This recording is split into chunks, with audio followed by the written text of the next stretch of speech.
Good morning and welcome to the Committee on Ways and Means. Committee Secretary, can you please call the roll? Assembly members Anderson, Backus, Brown May, Digman, Hafen, Hibbets, Haudegui, Koenig, Mosca, O'Neill, Torres Fawcett, Watts, Yeager, and Chair Monroe Moreno. And I am here. Will you please mark any missing members present as they arrive?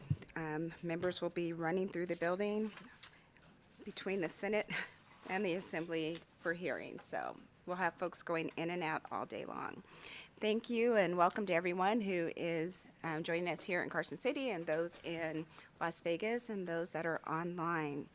We have two bills to be heard this morning.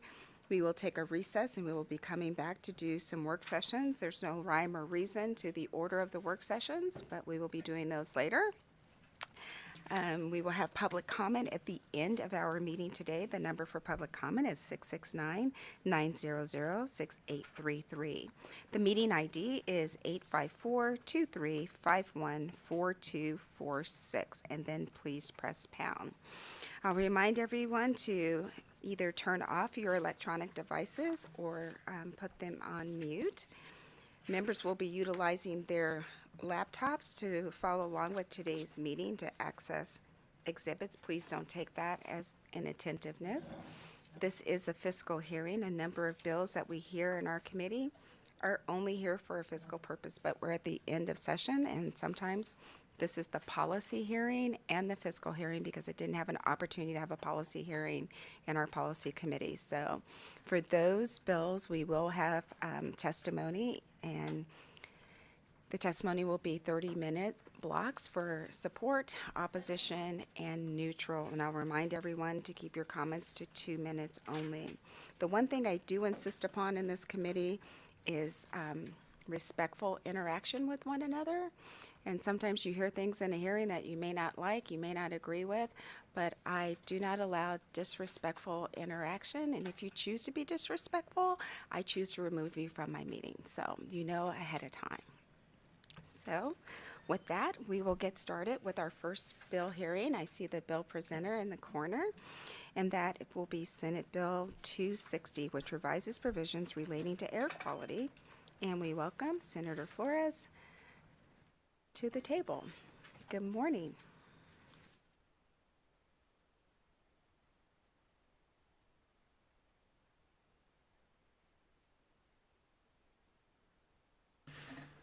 Good morning, Madam Chair, and esteemed colleagues of this very hard-working committee that I know that you've been putting a tremendous amount of work for the last 119 days. I just wanted to thank you for your work. Senator Edgar Flores, for the record, I am joined today by Ms. Spicer, who is with the Nevada Environmental Justice Coalition. And Madam Chair, thank you for the indulgence this morning.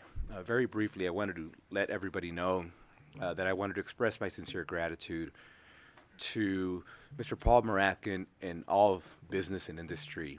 When we started this conversation back in February, we were at polar opposites of this conversation. They disagreed with everything I had to bring to the table. And respectfully, I really appreciate the fact that they could have just walked away from the negotiation table and said, we are 1,000% against everything you're saying. And we could have left it at that. But instead, Ms. Spicer, Mr. Marakin, and all of business and industry have devoted lunch breaks, coffee breaks, morning, Zoom, evenings, to put a lot of meetings together in rooms almost as full as this. And at times it was Ms. Spicer speaking to 30 different people, and at times it was Mr. Marakin speaking to 30 different people, and we got there. So I needed to acknowledge that because it was not easy getting to where we are today. Originally, what we were focused on is outdoor workers who are exposed to poor air quality. And when I first brought the bill forth, I wanted to create a standard that we could all mimic statewide, but respectfully, and we are in alignment. Every industry came forward and said, The problem is we agree with you. There is poor air quality, and there are situations where our workers are exposed to that, but not all industries are the same. And we want for us to have an opportunity to take this conversation outside of the legislature in a 120-day process. We want to punt it to regs so that we can have the opportunity to look at each individual industry separately. And we want to address it, but allow us that opportunity, and we've come to a consensus on that. So what the bill now does, after a lot of negotiating back and forth, is we send this to OSHA for them to create regs. Respectfully, Madam Chair, there are 2 fiscal notes that we have yet to remove. We have had an opportunity to speak with them, and we just believe that we are in 2 kind of different camps. The way they are reading our bill is as a mandate to them, and they're interpreting it as if we were going to implement this today. But it's our position that the fiscal notes are unwarranted at this time because we don't know what those regs are going to look like. Specifically, the 2 regs come from the Department of Conservation and Natural Resources and the Department of Agriculture. I have had an opportunity to, via email, to communicate with them, and I just think we're not in alignment, but we would echo what we heard in Senate Finance, that we believe that the fiscal notes are at this time unwarranted because we just don't know what the fiscal impact will be. And if I could just give a little bit of a guise, we don't know if, for example, OSHA will carve out certain industries. We don't know if OSHA will say, here are the 14 different ways to communicate via text message, via radios. Utilize one of these options. Or if it's impossible because you're in a remote area, you're exempt and you don't have to have some type of communication mechanism because it doesn't exist. We just don't know what that looks like. In addition to monitoring air quality, we don't know if OSHA is going to say simply use the different apps that exist now, like AirNow. Anybody that lives in northern Nevada, in Nevada in general, we're so accustomed to doing that all the time because often schools will be closed when we have some of these wildfires.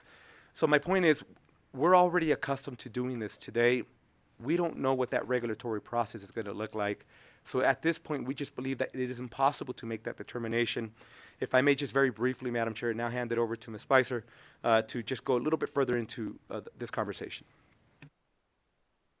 Thank you, Chair and members of the committee. My name is Jackie Spicer with the Nevada Environmental Justice Coalition. Just to echo what Senator Flores said, we have worked extensively with stakeholders to ensure that this bill does not create explicit mandates for employers, but does direct the Division of Industrial Relations to create regulations for how employers will monitor air quality index levels during wildfire smoke and reduce exposure at air quality indexes of 150 when it's unhealthy and 200 when it is hazardous for people to be breathing the air. How the OSHA process works is that if this bill were to pass, stakeholders would get together with Nevada OSHA to talk about how they could be impacted and what this might look like, how we can implement these regulations. They will then draft the regulations for your approval, and OSHA will create guidelines for how employers can follow the regulations, including how to address things like communicating with remote and rural workers. So we have included in the bill that OSHA will be required to create those guidelines, and as they did for the heat illness regulations, it does explicitly address how things like remote and rural employees can be protected and how employers can work on that. So we do believe that this process gives stakeholders ample opportunity to work out concerns and determine what employers will need to do, and echo the determination of Senate Finance fiscal staff that the fiscal impact at this time is unknown. Thank you. And Madam Chair, Senator Edgar Flores, for the record, and just to Assemblymember O'Neill, I too am here with a smile on my face. We are ready for questions, Madam Chair. Thank you so much, and thank you for the presentation. We do have a few questions for you. We'll start with Assemblymember Watts. Thank you, Chair, and thank you both for presenting this bill. I appreciate all the hard work that has gone into trying to find a place where this can move forward while also addressing some of the concerns that were expressed, and I'm really glad to hear about that. I don't have policy questions. I think you explained it pretty well. It's a pretty concise bill at this point. But I did have fiscal questions. I don't know if the Department of Agriculture or DCNR has anybody here. All right. Well, seeing none, I think I'll just change my question to a comment then. Or I guess, so the change that was made that kind of reflects this compromise consensus, maybe doesn't have everybody in support, but it's got people not in opposition. So that's the second reprint of the bill. I just pulled up, and congratulations, this might be the record for number of fiscal notes I've seen on a bill this session. But I see a lot of unsolicited fiscal notes on the first reprint of the bill. And so it seems to me that any outstanding fiscal concerns need to be updated in light of the second reprint of the bill, which is now having Nevada OSHA go through this regulatory process. So you can respond to that if you like, but given that we don't have those agencies present, I think it's more of a comment than a question. Thank you so much. Assemblymember Mosca. Thank you, Chair. And similar, my question was going to be for the departments. I guess just my comment would be knowing what you all said, that it's not a mandate because it's not being implemented today. My question was around the 25 positions, because that didn't make sense to me, but I'll just put that on the record for now. Thank you. Well, unfortunately, with both agencies not being here to address the questions, it's unfortunate. Assemblymember O'Neill. Thank you, Chair. I think I know the answer to this. I just want to get it on the record.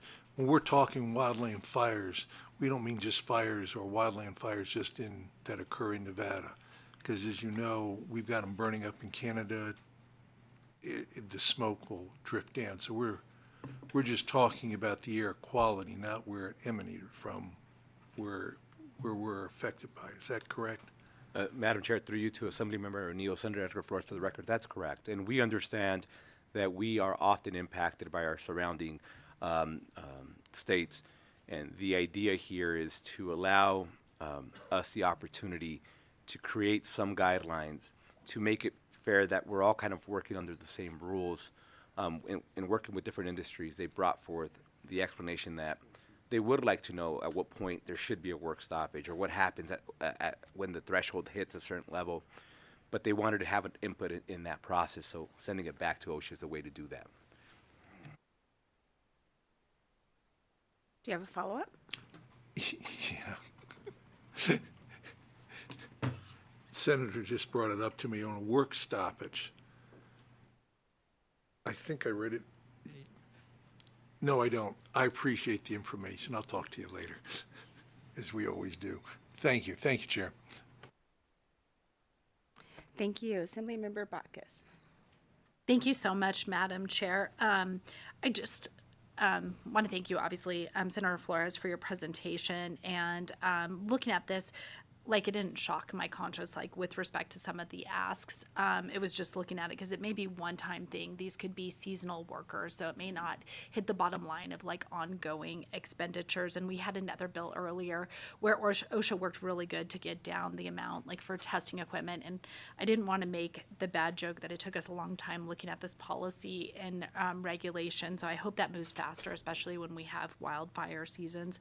But if it does, and say the regs get drafted with respect to, like, Department of Agriculture, I know they're not here, but they were just looking for, like, contract employees during, like, 3 months a year, which I think was about, like, 150,000. I guess it was DCNR that was doing that, the 150 and then the other. Did you, doing this, have you had conversations with them by chance to see what their needs could be with the new reprint? Because it looks like this came after the first reprint. Thank you for the question. Through you, Madam Chair, to Assemblymember Bacchus. Senator Edgar Flores, for the record, we had conversations and submitted the amendment. Oddly enough, and again, I do not want to speak for them. My original bill was prescriptive and was giving direction. This one sends it back to OSHA, and somehow after doing that, their fiscal note actually went up. And so we were just having a very difficult time understanding that, and we were hoping, and we just were unsuccessful in making it work, and everybody's just so busy. We were hoping that we could have them sit down with OSHA and fiscal and myself so that we could maybe flush through some of those questions. We just weren't able to make that happen. And I get it, they're overwhelmed, and I'm sure they're being pulled in 1,000 different directions like everybody else. I think had we had the opportunity to do that, we may have maybe been able to clarify how from the original reprint to the second reprint, we've actually removed all mandates. We're simply sending this conversation and punting it somewhere else. And that's where some of the confusion with us, with the fiscal notes really started. And that's why we're here today, to try to, on the record, put some clarity that we are not making them do anything. And they may be exempt. It's just, we just don't know what's going to happen in that process. And they will have the opportunity to, just like every other stakeholder, have their input and explain their concerns, and they will be taken into consideration, just like any other stakeholder that will come to the table. Madam Chair, may I have a follow-up? And I just was curious what the intent was. Because I think about everybody that works outside. I know there's always these conversations have been ongoing. Like, I think I'm a small business owner who has like a little indoor office, but yet sometimes employees always go like outside to do like storage or whatever maybe that could be applicable to this. But looking at some of our bigger agencies, your intent would be still though to protect our state workers who may be subject to the conditions though. Like, would that, like at an end goal kind of thing? I'm just curious. Senator Edgar Flores, for the record, Madam Chair, through you to Assemblymember Bacchus. Yes, 1,000%. We know, and really the balance that we have to strike is, we want individuals to complete the job because businesses are expected to complete a job. Those humans need to be able to get paid so they can feed their families. So that was number one priority, while simultaneously taking into account the safety of that human so they can still go back to their husband, wife, kids, parents, etc. So that was the strike we were trying to balance. And in my original bill, while I still believe was a great bill, we realized that we needed more time to have everybody's input. And the only way we could do that is by following kind of the second reprint approach. But it is 1,000% our objective to give ourselves an opportunity to ensure that humans that are out there getting the work done are doing it in a safe way so that they can come back and do it the next day and they can go back to their families. Thank you for that, Senator. Thank you for the questions. Assemblymember Hafen.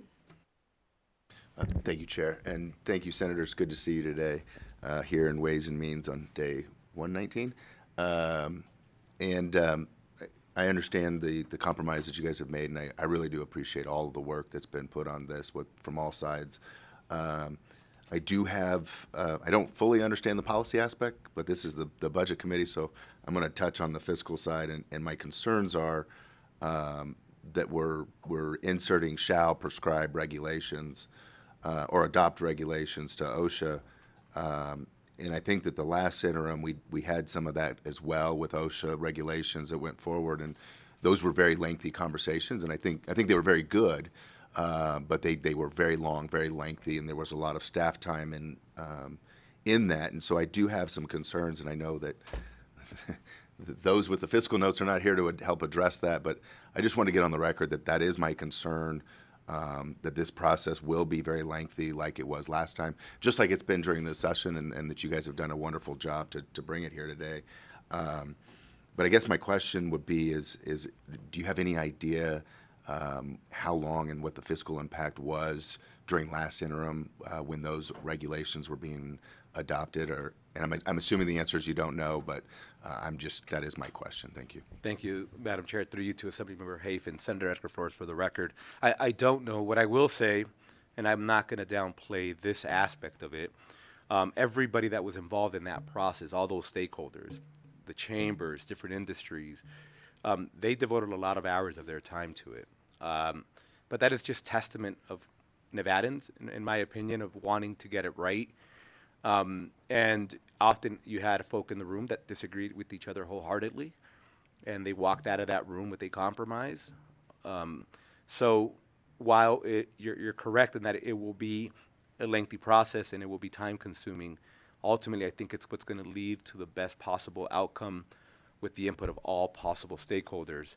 And respectfully, I agree. Complicated conversations are time-consuming, and I suspect that they will come back and say after X amount of hours and meetings, we finally got there.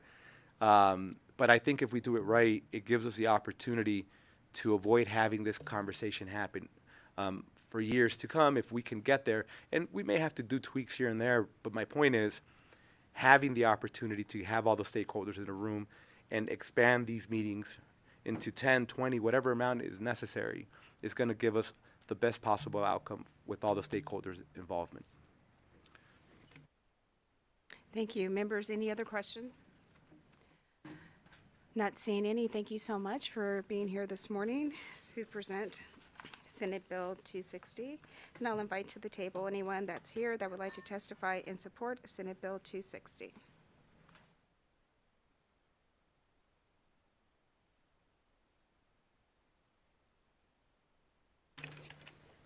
Good morning, Chair and members of the committee. For the record, my name is Susie Martinez. I'm the Executive Secretary Treasurer of the Nevada State AFL-CIO.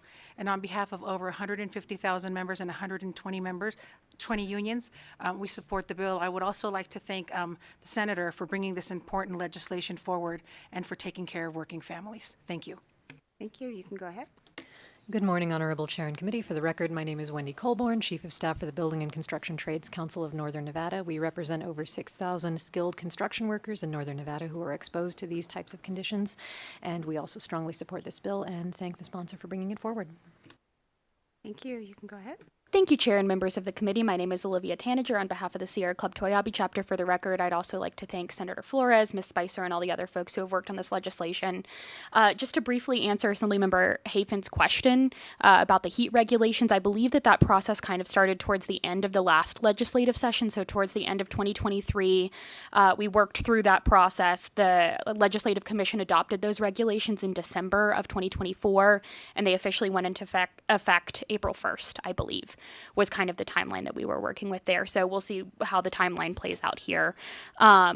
To the fiscal aspect, I do want to point out, as was mentioned, we had SB 427 that Senator Flores and now Assemblymember Moore worked on last session, as well as myself.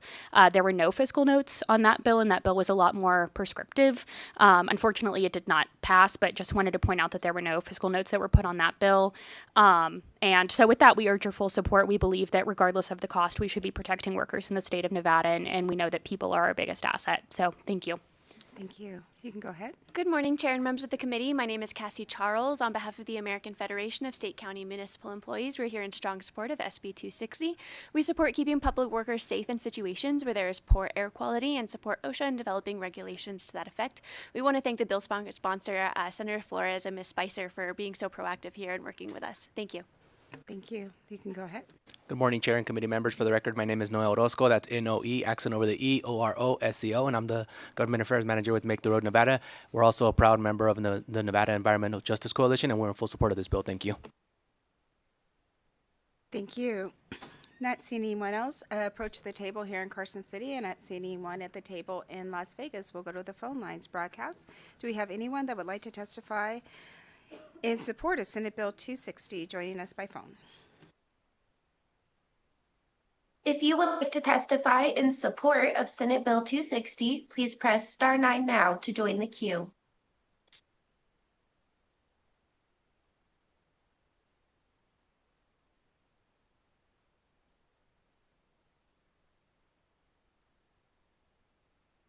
Hi, Chair and the members of the committee. My name is Malcolm Greer, and I support SB 260, which will finally require employees to take concrete steps to protect workers from hazardous air conditions. My own experience will state why these protections are urgently needed.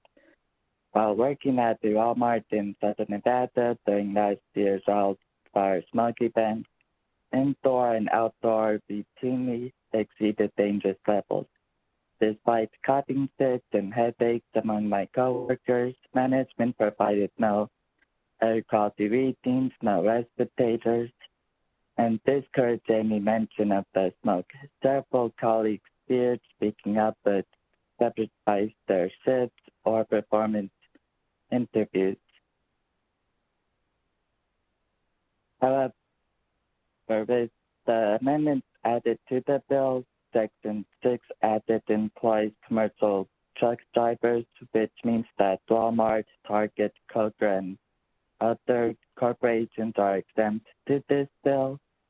And another amendment that removed the legal safeguards against retaliation. So for the health and safety of all Nevada workers, please remove these amendments and go through a third reprint. Thank you. Thank you. Do we have any other callers to testify in support? Chair, we have no additional callers in support at this time. Thank you so much. Then we'll move to opposition. If we have anyone joining us that would like to testify in opposition of Senate Bill 260, I invite you to the tables in Carson City and Las Vegas. And not seeing anyone approach either table, we'll go back to the phone line to see if we have anyone that would like to testify in opposition of Senate Bill 260. To testify in opposition to Senate Bill 260, please press star 9 now to join the queue.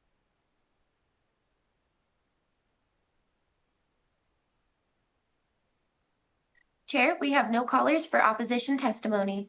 Thank you so much. Then we will move to neutral. If there's anyone that would like to provide neutral testimony on Senate Bill 260, I invite you to the tables. Good morning. Good morning, Madam Chair, members of the committee. My name is Tom Clark. I'm here on behalf of the Reno-Sparks Chamber of Commerce, and we very much want to thank the bill sponsor and Ms. Spicer for working with us to get us from opposition to neutral. We do know that if this bill was to pass, the regulation time frame, the difficulty of promulgating this particular reg is going to be a little bit more difficult than heat. AQI varies based on inversion, based on weather, based on where the smoke is at. It could affect downtown Reno with an AQI of over 250, but if you're up in the northwest part of Reno, it could be at 110. So those varying factors are going to make this regulation much more complicated than what we've seen in the past. But if the bill passes, we look forward to working with OSHA to do our best. Thank you, Madam Chair. Thank you. You can go ahead. Good morning, Chair, members of the committee. For the record, my name is Taylor Avery, Manager of Political Affairs for the Vegas Chamber. The Chamber is in neutral. We appreciate the Senator and all of the stakeholders for working with us on this bill. Thank you. Thank you. You can go ahead. Thank you, Madam Chair, members of the committee. Alexis Motorex with the Nevada Chapter Associated General Contractors. We too want to sincerely thank the sponsor and stakeholders. And we've gotten this bill to a place where we're neutral, but I also want to address the question by Assemblymember Hafen. We wanted this to get to regs. We didn't want it to be in statute because it was too prescriptive. Regs are a little more nimble. If we don't get it right, we don't have to wait 2 years to bring it back. But it should be, it should be a time-consuming and lengthy process. This is a complicated issue. It's not going to be a one-size-fits-all. There are lots of different things to contemplate, and to be able to have the gift of time on this, I think is exactly what we need. So we too look forward to working through the process. Thank you. Thank you. You can go ahead. Good morning, Madam Chair, members of the committee. For the record, I'm Paul Eno, CEO of the Nevada Trucking Association, here today in the neutral position on Senate Bill 260. We did start out in opposition. We do agree with the previous comments that regulation is the more appropriate place for these things to be instead of being very prescriptive in statute. So I just want to thank the sponsor and the proponents of the bill. Thank you so much. Good morning. Thank you, Madam Chair, members of the committee. For the record, Terry Graves, speaking for the Nevada Manufacturers Association. We also appreciate Senator Flores and Jackie Spicer's efforts in addressing our concerns with the original bill, and we are in neutral. Thank you. Thank you so much. Not seeing anyone else approach the table here in Carson City to testify in neutral, and having no one at the table in Las Vegas, we'll go one last time to our phone lines to see if we have anyone who's joined us that would like to provide neutral testimony on Senate Bill 260. To testify in neutral for Senate Bill 260, please press star 9 now to join the queue.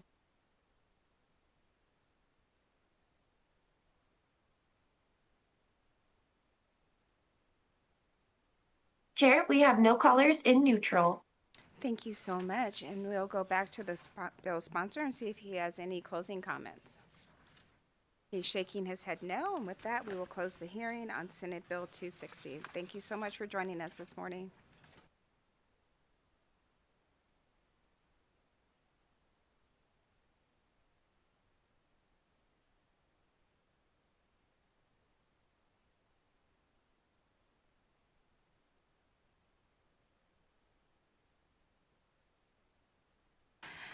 And now we'll open the hearing for Senate Bill 427. 427 makes appropriations to certain institutions of the Nevada System of Higher Education for capital improvement projects.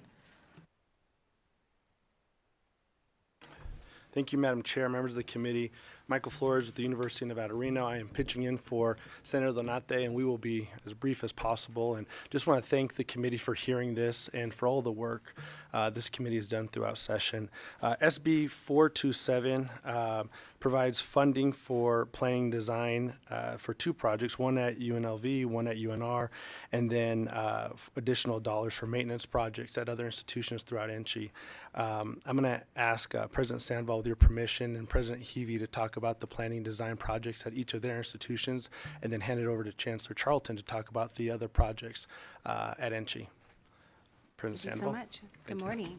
Good morning, Madam Chair, Madam Vice Chair, members of the committee. For the record, Brian Sandoval, President of the University of Nevada in Reno. Thank you very much for your consideration of this bill and having this on your schedule today. I'm here to speak in support of the bill with regard to the proposed life sciences building on the campus.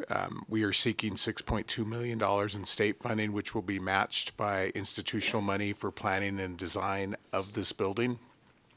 The students that are currently in this building are those that are studying pre-nursing, biology, science, agriculture, natural resources, biotechnology, and pre-med, which in turn informs economic development associated with the healthcare workforce, academic scientific research, statewide ag support, veterinary sciences, and rangeland ecology and management. And ironically, Madam Chair, I think it informs the bill you just heard with regard to OSHA and the workforce that would be associated with that. You may be wondering what the status is of our current Fleshman Agricultural building. That building was constructed in 1957, so it is almost 70 years old. As you can appreciate, we have students today whose grandparents studied in those classrooms in labs.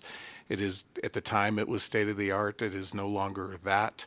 In addition, when it was constructed in 1957, the student population or enrollment was a fraction of what it is now. So both in terms of providing the infrastructure, the modern infrastructure to meet modern technology and the needs of a modern society here in the great state of Nevada, it is underspaced in terms of providing, the adequate classroom and laboratories that are necessary to inform and educate our students.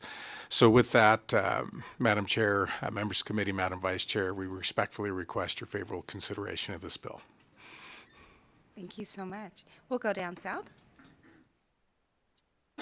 Good morning, Madam Chair. This is Chris Heavey, President of University of Nevada, Las Vegas. Delighted to be here with you this morning, and thank you to you and the committee members for considering this important bill, where we are also asking for $6.2 million of planning money that we would use to design a new business building for our Lee School of Business. Our Lee School of Business is the largest school at UNLV.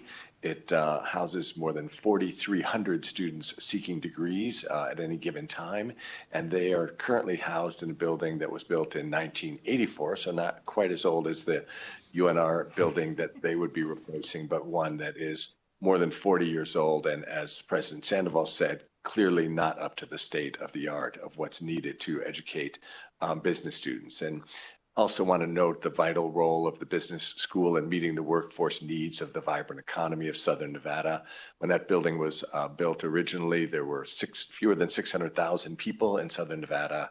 We know now that there's 2.4 million people, 4 times more people, and we need the business school to produce the workforce from everything from accounting to cybersecurity and everything in between. And lastly, we'll sadly note that that is also the space where we had a shooting on our campus that took the lives of 3 of our beloved faculty members. And we need to respect the people in that building by giving them a new modern space that will help them move forward from that tragic day and the history of our campus. So thank you for considering this bill. We would, just like UNR, match the $6.2 million that you would provide with an equal amount from our own institutional funds to finish design for the building. Thank you very much. And I'm going to ask you to, before you step away from the tables, are both projects anticipated to have project labor agreements on the sites for UNR and the UNLV planning? Madam Chair, thank you very much for the question. For the record, Brian Sandoval, President of the University of Nevada, Reno. We have entered into a memorandum of understanding with labor and would be proud and pleased to be able to work with them in the construction of this building. Thank you so much. Thank you, Madam Chair, for the question. Chris Hevey, President of University of Nevada, Las Vegas. And we will follow our partners in the North. In navigating that, we understand that these buildings are actually built by State Public Works, and so we'll need to make sure that we align all of the expectations of all the relevant parties, but appreciate the guidance of this committee, and Governor Sandoval will remain in parallel position with UNR on that. Thank you. So UNR has entered into agreements. UNLV, you have not entered into those agreements yet, but those are forthcoming. Did I understand that correctly? Yes, we just received a draft of the agreement this morning, and so those conversations have really not even been 24 hours old. And our commitment is to basically follow the lead of UNR in negotiating this. We will have to review with our legal counsel to make sure that the draft language that was provided to us is in accord with the requirements of State Public Works, but we're eager to get that all done in the not too distant future. Thank you. Thank you so much. Coming back up north. Good morning. Good morning, Chair Monroe Moreno and members of the committee. My name is Patricia Charlton on behalf of the Nevada System of Higher Education, and really on behalf of several of our community colleges and the Desert Research Institution to talk about a few maintenance-related projects. These are projects that would only require this one-time funding. We recognize and support on behalf of the board these very, very important planning projects. I can honestly speak that, for example, the Life Sciences project at UNR, this is about the 4th session. I think that this is coming back, and we know that as time goes by, construction projects in particular rise in cost. I'm going to just talk briefly about these projects. At Great Basin College, an HVAC replacement to replace rooftop equipment at the McMullen Hall in Lundberg. These are aging units. In fact, some of them can no longer be supported due to the fact that they required R22 refrigerant. DRI buildings across the state, both in Boulder City and Reno Stead, for fire sprinkler replacement for life safety. The next project, Truckee Meadows Community College, the Redfield exterior finished Red Mountain building, and this is a building that is roughly 40 years old with various additions, or 50 years old. And I can go through the amounts as well, but they are in the bill. Great Basin College Berg Hall improvements. This is a completion of some funding that was received last session, but this will complete that work for their highly important Welcome Center for students and student support services, and also address ADA accessibility. Great Basin College parking lot and walkway repairs and maintenance. This is because of the extreme conditions in both Ely and in Elko. Those locations and those parking lots and walkways have deteriorated, and that does result in a life safety issue, and we would not want to see anybody harmed. And finally, Western Nevada College, their Jack C. Davis Observatory, similar for parking lot improvements, which is a security issue, and then also to address other erosion control and grading, and some interior improvements as well to upgrade that facility that supports academic programs, community events, and K-12 education partnerships. So with that, Chair, we stand ready for any questions, and then we also have representatives from Desert Research Institute and Truckee Meadows, and if there's any questions regarding Great Basin College, I would be happy, or Western, to address those. Thank you so much. I think my first question would be for an institution that's not listed on the list of institutions, and that's College of Southern Nevada. Certainly, for the record, Patty Charlton on behalf of the Nevada System of Higher Education. The project, the College of Southern Nevada had a number one priority of construction of $155 million, which there was not, and we recognize adequate support and state public works funding available. And then their next project was a $9.4 million seismic retrofit, and just was not able to be able to support the financial need for that project. It has increased significantly over time. And for the record, if I could, Chairman Moreno, Nevada State University is also not included. Most of their projects, because of the age of their facilities, are planning projects at this time, and so we'll continue to work with them on expansion, and they are working very collaboratively with their local partners in Southern Nevada on some options, both the City of Las Vegas and the City of North Las Vegas. That was the next one I was going to. Yes, thank you. And I do have a question. I have a list of members with questions, but in section 2.5, it states that the state controller shall transfer the sum of the $22,809,302 from the Consolidated Bond Interest and Redemption Fund. That just kind of seems like creative financing. How was that decision made? Because I know that fund has been utilized in times when the state has had economic downturn to help stabilize the budget. And knowing that we're in some very interesting economic times right now, why should we utilize the fund for this at this time? Madam Chair, Michael Flores for the record. I don't know how we arrived at that decision, but I know Andrew Klinger can probably talk a little bit more about why we landed there.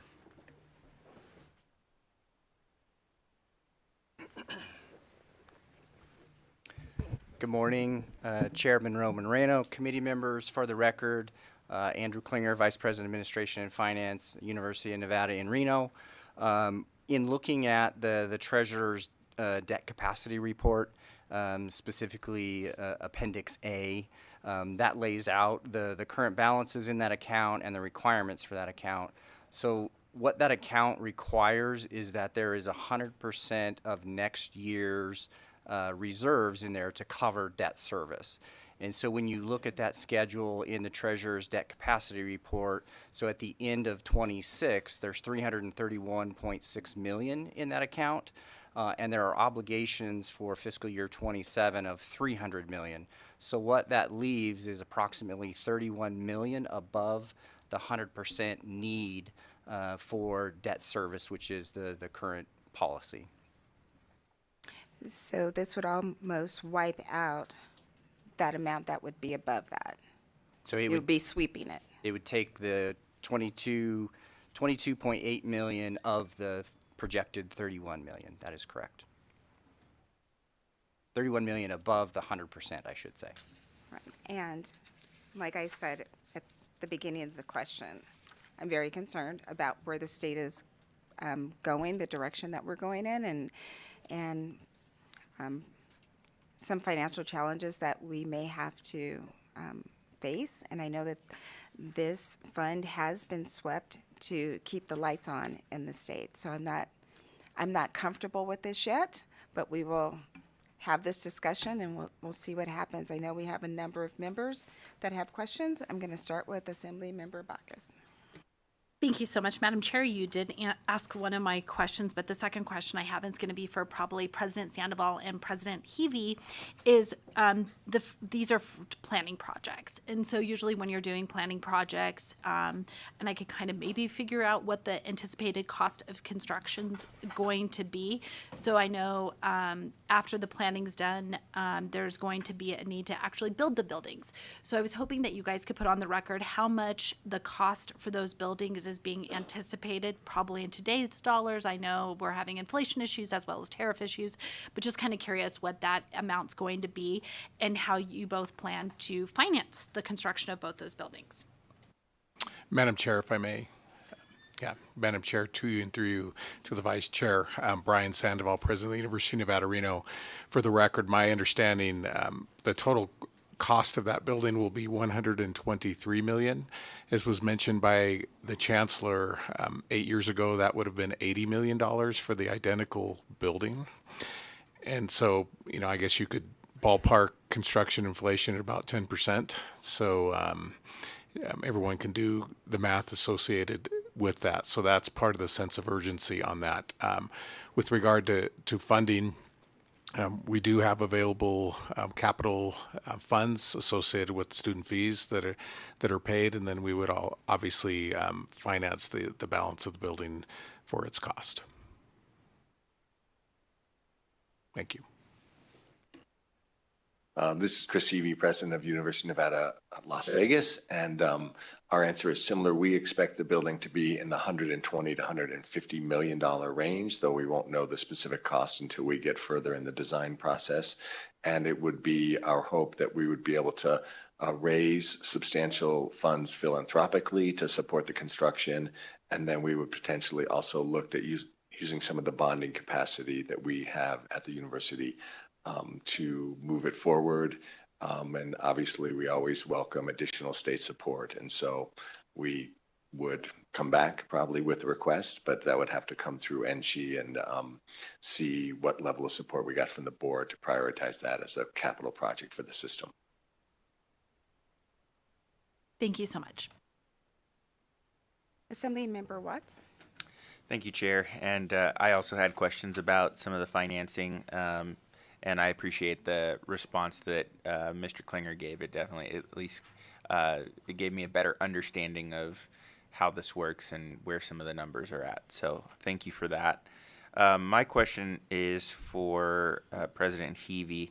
So in Section 1, it includes not only A, the planning and design of the new business school building, but also B, the security, health, and public safety upgrades to the facilities at the campus. And I know this has been an ongoing point of discussion and has been included in other conversations. So I was just wondering if you could speak to how this funding would support the security and safety upgrades to the campus overall. Yes, thank you for that question. And we, as you note, are in a midst of a process for trying to evaluate what safety upgrades we can implement across the campus. And we have a list of priorities that have been identified, and we're beginning construction on some of those projects already with funds that we have. And then, as you are aware, we also have the NSHE safety and security bill that we are hoping gets funded that would bring in additional costs to the university. The full bill of what we see as the range of safety enhancements we could make is upwards of $30 million. And so the goal here would be to focus on the planning and use some additional funds, if there were funds left over from the $12.4 million, to increase the safety and security progress on the safety and security upgrades for the campus. Thank you. Thank you for the question. Assemblymember Anderson. Thank you, Chair, and good morning. It's nice to see you all. I have two questions. The first is about Fleischman, because I am one of those people that attended and it was already falling apart. And I'm nowhere near, yeah, anyway, moving on. Or maybe I am, I don't know, after this week. Is it still, are you still able to use it at this time, or is it being used to full capacity, or because of the current conditions, is it only a third of it being able to be used? Madam Chair, to you and through you to Assemblymember Anderson, for the record, Brian Sandoval, President of the University of Nevada, Reno. It is fully utilized, but as I mentioned, it is undersized. And if you walk through there, with regard to the elevators are so old that they do not make parts for them, and we are having to purchase parts on eBay. Literally on eBay. I am not exaggerating, Madam Chair, in order to keep those elevators operating. If you walk through the hallways, and we had an OSHA bill previously before this, but you have iRent stations in the hallways with no drains because those are the only places that they can be put.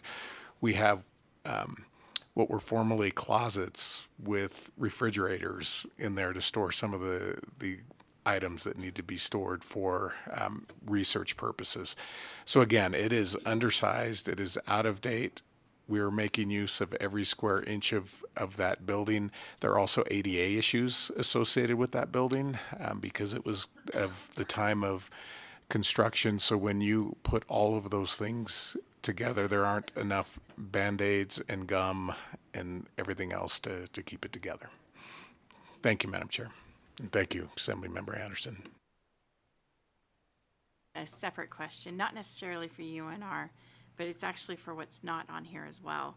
I know that Nevada State University, TMCC, and Desert Research Institute are working on a partnership together, which sounds incredible.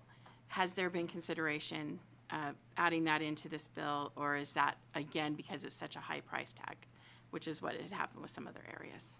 Certainly. For the record, Patty Charlton, on behalf of the Nevada System of Higher Education. So again, that would be planning funds, and so honestly, that would also position for additional construction, similar to the question that Assemblymember Backus. So at this time, these two planning projects are moving forward. Thank you. And thank you so much for the answers, because I think it's really important that, and one thing I love about all of our institutes, it is, although one day we might get the cannon back at UNR.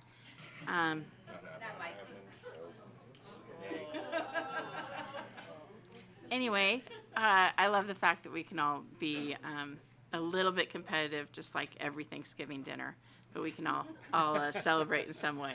So thank you so much, Chair. Members, any other questions? Well, before you leave the table, I am going to look at some other funding sources. I'm just not comfortable with the bond. I want to move this bill, but I want to look at some other funding sources. So I'll be reaching out again today. Okay. Thank you, Madam Chair. Thank you. Certainly, and thank you, Chair Monroe Moreno and members of the committee. And should that availability become larger, we certainly have other projects of high needs, so have to just put that on the record. Apologies. Thank you so much. And I'll call to the table anyone that's here that would like to testify in support of Senate Bill 427. Good morning, Honorable Chair and Committee. For the record, Wendy Colborn, Chief of Staff for the Building and Construction Trades Council of Northern Nevada. We like to say if we don't build it, they can't come, and that's just as true for the scientists that we would train at the University of Nevada, Reno, as it is for the researchers out at our lithium campus, out at TRIC, and anything else we build up here in Northern Nevada. Over the past year and a half, we've built a fantastic working relationship with the University of Nevada, Reno, and we very much look forward to continue working with them, and we strongly support this bill and encourage you to do likewise. Thank you. Thank you. You can go ahead. Good morning, Chair, members of the committee. Nick Ciccone representing the city of Reno. For those that don't know this about me, my aunt works at UNLV. So while I support this University of Nevada, Reno, I also support UNLV and these funds. Thank you very much. Thank you. You can go ahead. Good morning again, Chair, members of the committee. The Chamber supports this. For the record, my name is Taylor Avery, and I am the Manager of Political Affairs for the Vegas Chamber. The Chamber supports this bill. We appreciate all the work that our universities do to educate and grow our future workforce. And go Pack. You can go ahead. Good morning, Chair Monroe Moreno. For the record, my name is Ryan McInerney on behalf of Nevada State University, and we are in support of SB 427.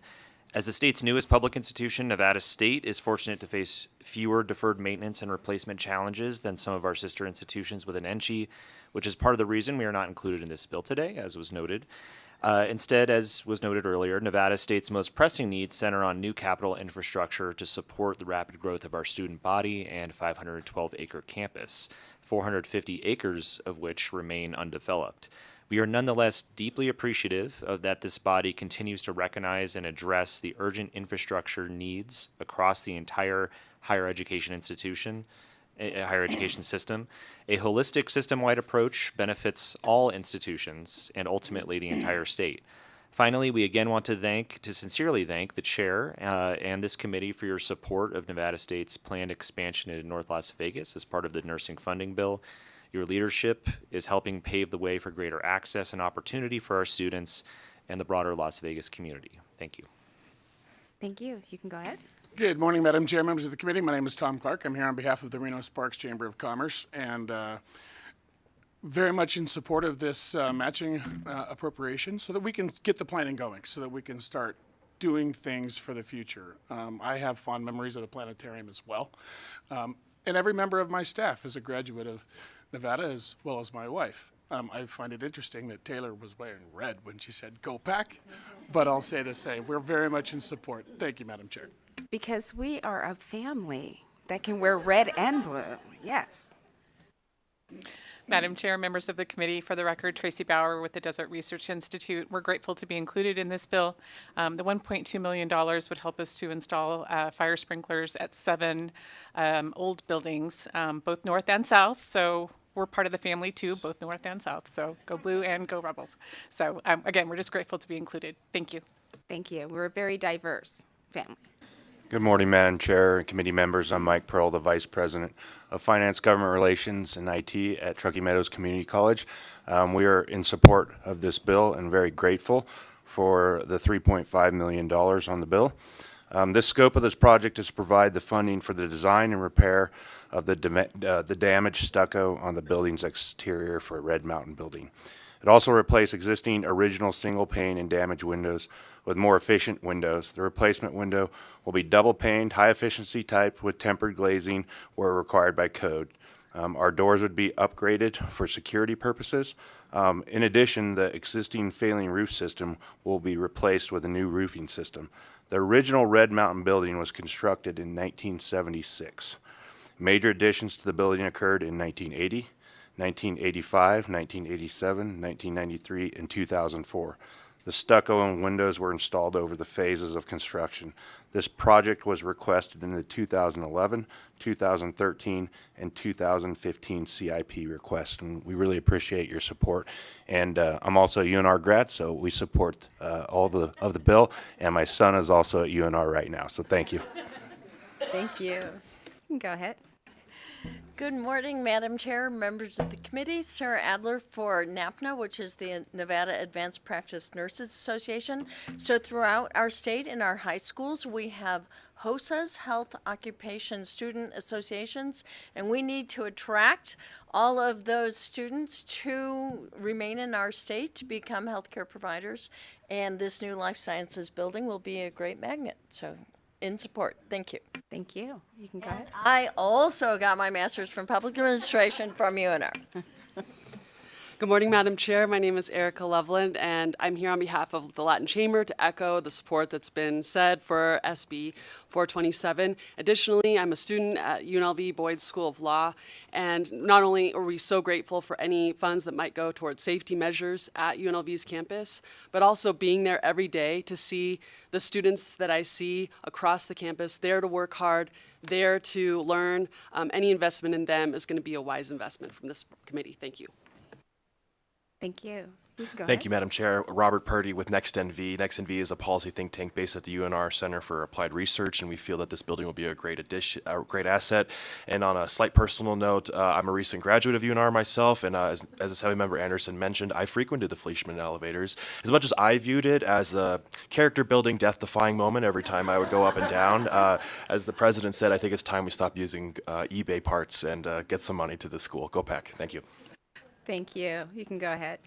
Good morning, Madam Chair, members of the committee. My name is Caleb Cage, C-A-L-E-B, C-A-G-E. I feel like I should say I'm a current Nevada student here representing Eureka County.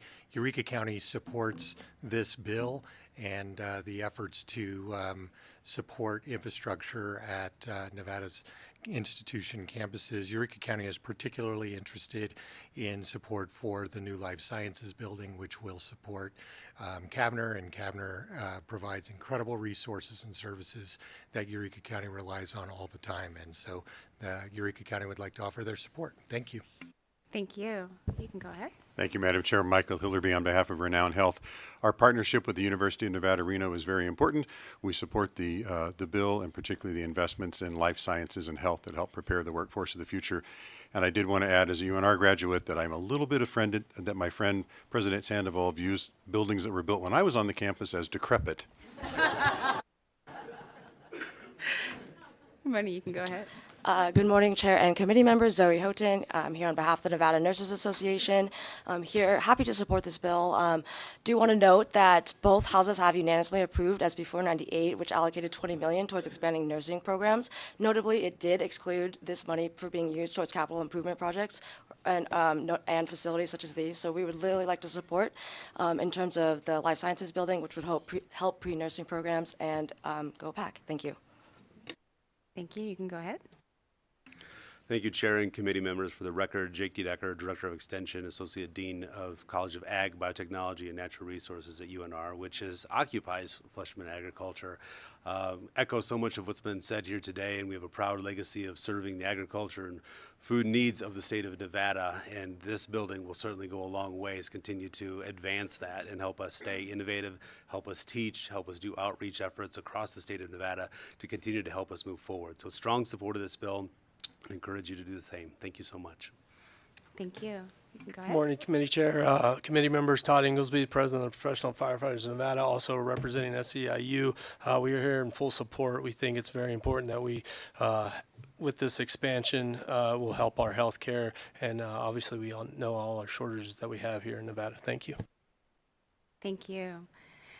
Not seeing anyone else come to the table here in Carson City to testify in support, and not having anyone at the table in Las Vegas, we'll go to the phone lines. Broadcast, do we have anyone joining us that would like to testify in support of Senate Bill 427? Testify in support of Senate Bill 427, please press star 9 to take your place in the queue.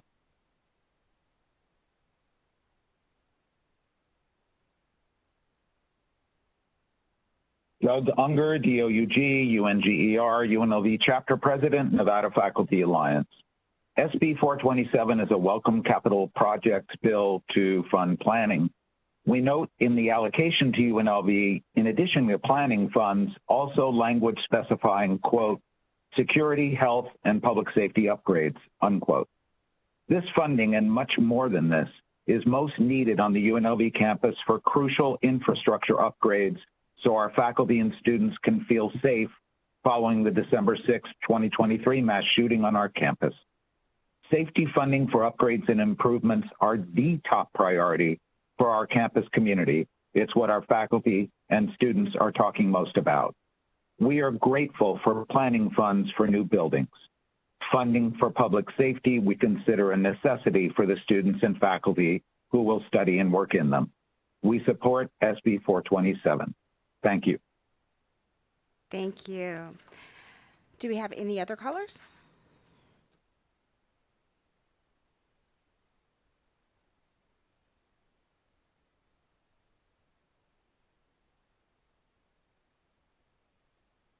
Caller with the last 3 digits, you are unmuted and may begin.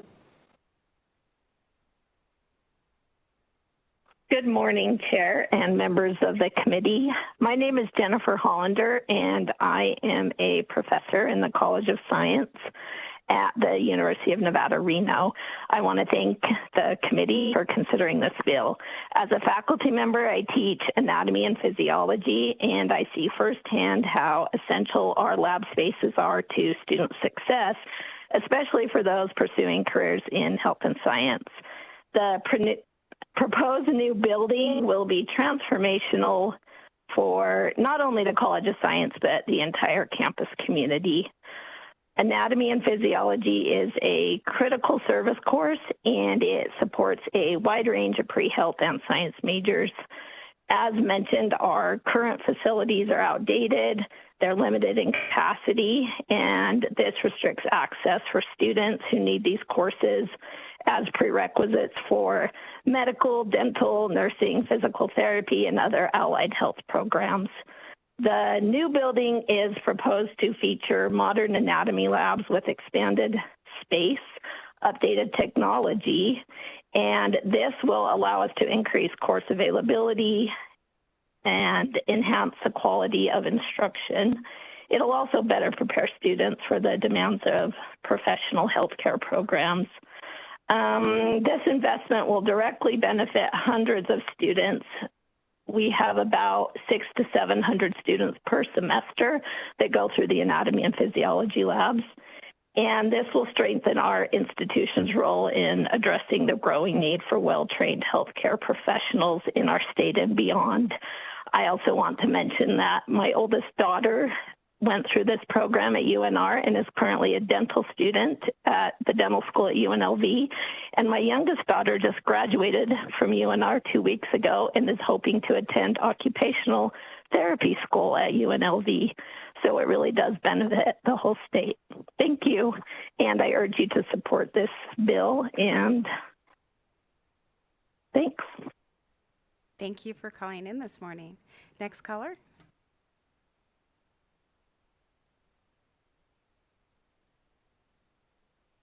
Good morning, Chairman Moreno and members of Assembly Ways and Means Committee. My name is Nathan Charles, and I'm speaking as a current student at the University of Nevada, Reno, and I am strong support of SB 427 for its allocations of funding for new buildings and building improvements for higher education institutions across the state. I've taken classes in the life science building at UNR, and it is a building that needs to be replaced, to say the least. With a new modernized building, the university can continue to draw in students from across the state and across the country and will be better suited to keep up with growing enrollment.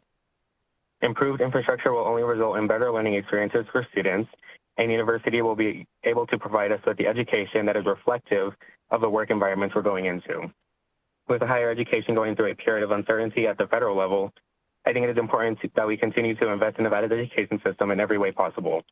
I understand that there are concerns about the state's finances, but it is important to note that it is an investment in the state and that it will benefit us in the long run. These costs will only rise the longer we wait to make these appropriations, so now is the time to show that our state values higher education and wants to provide students with the resources they need for a quality education. Thank you for your consideration, and I urge you to support SB 427. Thank you. Next caller. Chair, we have no additional callers in support. Thank you so much. Then we'll move to opposition. If there's anyone here in Carson City or Las Vegas that would like to testify in opposition on Senate Bill 427, I invite you to the tables. And not seeing anyone approach the table here in Carson City or in Las Vegas, we'll go back to the phone line and see if we have anyone who's joined us that would like to testify in opposition of Senate Bill 427. Testify in opposition to Senate Bill 427, please press star 9 to take your place in the queue.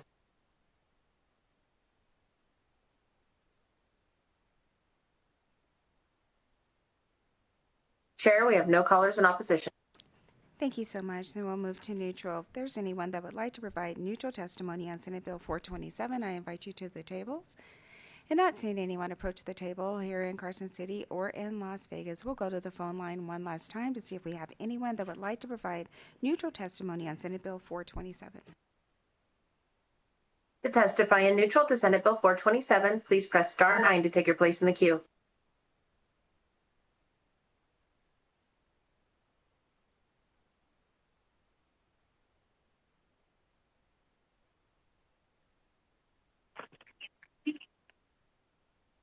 Oh, good morning, Chair and members of the committee. My name is Elizabeth Ledger. That's Leger. I'm calling on behalf of the College of Science at the University of Nevada, Reno. I'm calling in support, not neutral. I just don't know how to use my phone. So I want to first thank the Senator for bringing SB 427 to the floor. I'm faculty in the biology department, and I'm the director of the Museum of Natural History, and we are located in this Fleischman Agriculture building. We house irreplaceable collections of Nevada's plants and animals. We collect things from all across the state, both north and south, because biologists don't see these boundaries. We also do research, and we teach hundreds of undergrads every year. We also host thousands of members of the public every year in this space, which, as you have heard, could be a lot better and a lot more impressive. A new building would be an absolutely outstanding opportunity to link the university and the community. We see an enhanced museum presence in this building. We would love to have fire suppression capacity to protect our collections. We have a vision of multiple use space with lab, classroom, and outreach space, all focused on life sciences from multiple colleges, with a design that is welcoming to students and the public. This building would be an absolutely spectacular upgrade to our biological science capacity and one that is much needed. So I want to urge your support and thank you all for hearing this bill and patience with me for not knowing how to use your phone. That's okay. We will move your testimony to support. Broadcast, do we have any other callers? Chair, we have no additional callers for neutral. Thank you so much. And I'm going to ask the bill presenters if you could just come back to the table. I just have a quick question.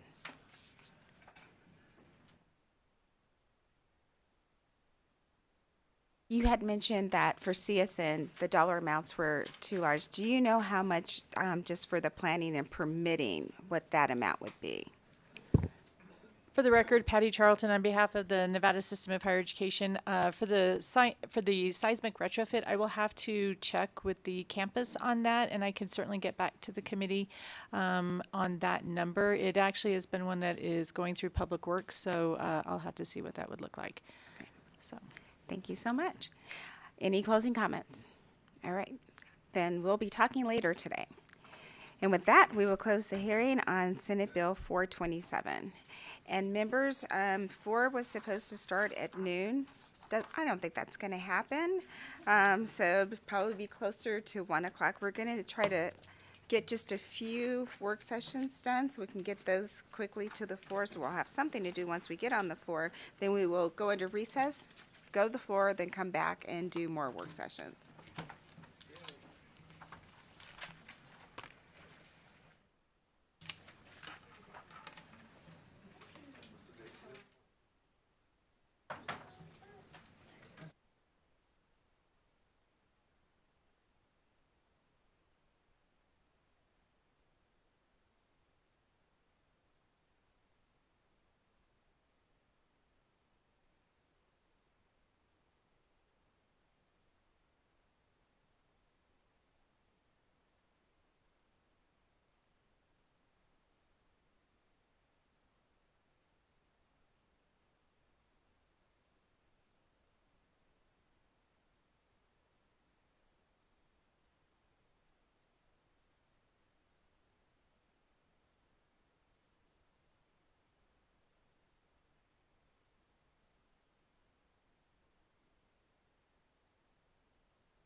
All right, we will open our work session. And the first item on our work session today will be Senate Bill 431. And I'll turn the mic to our fiscal analyst. Thank you, Madam Chair. Assembly Bill 431 was heard by the committee on May 31st. Senate Bill 431, as amended, imposes the live entertainment tax on resale of the admission of live entertainment events by resellers. Madam Chair, this does result in revenue increases of $39 million over the 2025 to 2027 biennium, and there were no amendments recommended during the hearing. So if the committee wished to approve this, it would be a do pass. Members, are there any questions? Not seeing any, I'll entertain a motion. We have a motion from Assemblymember Backus, a second from Assemblymember Hadigi. Any discussion on the motion? I'm sorry, Assemblymember Watts. Please forgive me. Force of habit. Any discussion on the motion? Not seeing any. All in favor, please say aye. Aye. Any opposed? Those who oppose, please raise your hand. We have Assemblymember Koenig, Assemblymember Dickman, Assemblymember Hibbets, and Assemblymember Hafen. And the motion carries.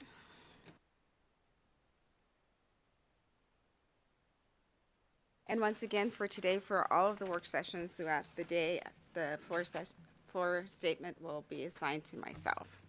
Moving on to the next item on our work session agenda, and that would be Senate Bill 503. Thank you, Madam Chair. For the record, Brody Leiser with the Fiscal Division. Senate Bill 503 was heard on May 31st. That was yesterday.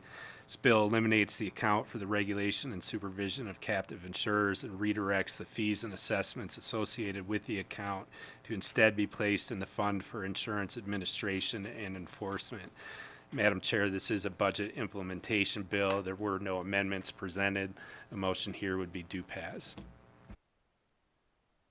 Members, any questions? Not seeing any, I'll entertain a motion. We have a motion from Assemblymember Backus, a second from Assemblymember Watts. Any discussion on the motion? Not seeing any, all in favor, please say aye. Aye. Any opposed? And the motion carries.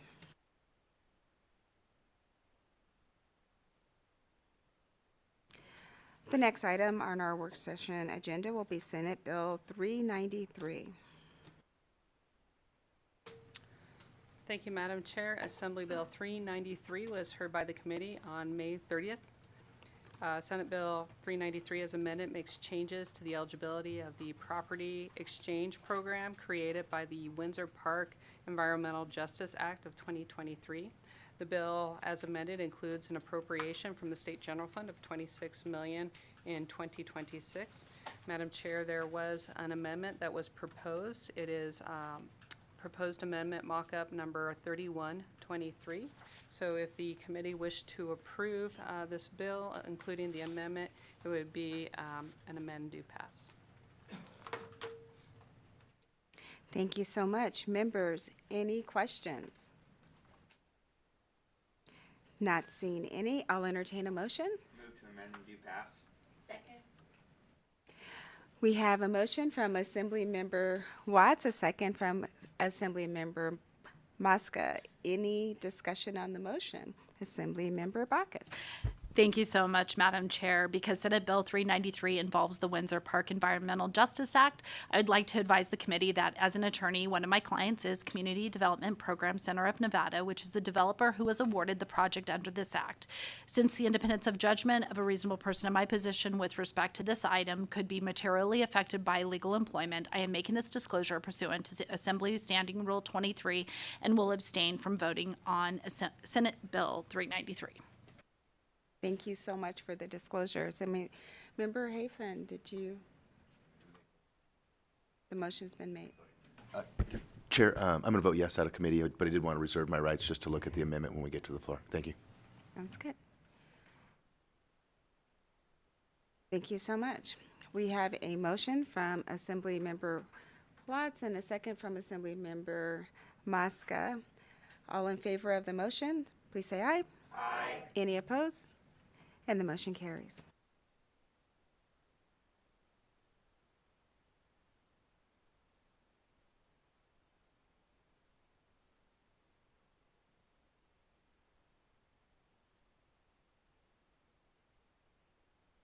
The next item on our work session will be Senate Bill 185. Thank you, Madam Chair. For the record, Brody Leiser. Senate Bill 185 was presented by a very entertaining Senator Taylor last night. Senate Bill 185, as amended, requires Medicaid to reimburse a family member of a Medicaid recipient for providing personal care services to an eligible Medicaid recipient who is less than 18 years of age and has been diagnosed with a disability or chronic illness which prevents the participant from performing activities of daily living without assistance.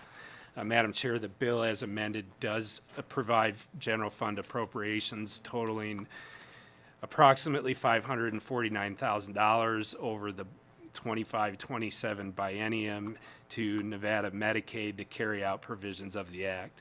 There were no proposed amendments, so the motion here would be do pass. Thank you. Members, any questions? Not seeing any, I'll entertain a motion. We have a motion from Assembly Member Bacchus, a second from Assembly Member Watts. Any discussion on the motion? Not seeing any, all in favor, please say aye. Aye. Any opposed? And the motion carries. And members, this next one will be our last work session for the morning, and we'll come back to do more after floor. And that will be Senate Bill 207. Thank you, Madam Chair. Senate Bill 207 was heard in committee on May 31st. It transfers authority to establish and administer a program of all-inclusive care for the elderly, commonly known as PACE, from the Aging and Disability Services to the Department of Health and Human Services. The bill, as amended, provided general fund appropriations totaling $477,112 over the biennium to the Division of Healthcare Finance and Policy to carry out the provisions of this act. As such, Madam Chair, there are no amendments proposed for this bill, so it would be a do pass. Members, any questions? Not seeing any, I'll entertain a motion. We have a motion from Assembly Member Bacchus, a second from Assembly Member Watts. Any discussion on the motion? Not seeing any. All in favor, please say aye. Aye. Any opposed? And the motion carries. All right, members, you might have time for a short break before getting to floor or caucus before floor, but we will see you back here in our committee room after floor. We will stand in recess.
Thank you. We'll call the Ways and Means Committee meeting back to order, and we're going to continue on with the work session that we started before our recess. The next bill for work session will be SB 6, and we'll turn the mic over to our fiscal staff. Thank you, Madam Chair. Senate Bill 6 was heard in committee on May 29th. Senate Bill 6 makes a general fund appropriation of $600,000 in each year of the 2025 to 27 biennium to the Desert Research Institute of the Nevada System of Higher Education to support the Nevada Cloud Seeding Program. Madam Chair, there were no amendments proposed for this bill, so if you wish to approve, it would be a do pass. Members, any questions? Not seeing any, I'll accept a motion. Madam Chair, move to do pass. Second. I have a motion from Assembly Member Bacchus, a second from Assembly Member Hadigi. Any discussion on the motion? Not seeing any, all in favor, please say aye. Aye. Any opposed? And the motion carries. Moving on to the next item on our work session agenda, it's Senate Bill 62. Thank you, Madam Chair. For the record, Brody Leiser with the Fiscal Analysis Division. Senate Bill 62 was heard yesterday. It was presented by Chief of Staff Benitez Thompson of the Attorney General's Office. This bill, as amended, expands the definition of victim for the purpose of eligibility for compensation from the Fund for Compensation of Victims of Crime. Bill authorizes payments not to exceed $1,000 per incident for the remediation of property owned by the victim that was damaged in the commission of a crime. The bill makes the general fund appropriations totaling $300,000 over the 25-27 biennium. Madam Chair, there were no proposed amendments, so the motion here would be do pass. Thank you. Members, any questions on Senate Bill 62? Not seeing any, I'll accept a motion. Madam Chair, move to do pass. Second. We have a motion from Assembly Member Bacchus, a second from Assembly Member Hadigi. Any discussion on the motion? Assembly Member Dickman? I would like to reserve my right, please. Thank you. No problem. Seeing no other discussion, all in favor of the motion, please say aye. Aye. Any opposed? The motion carries.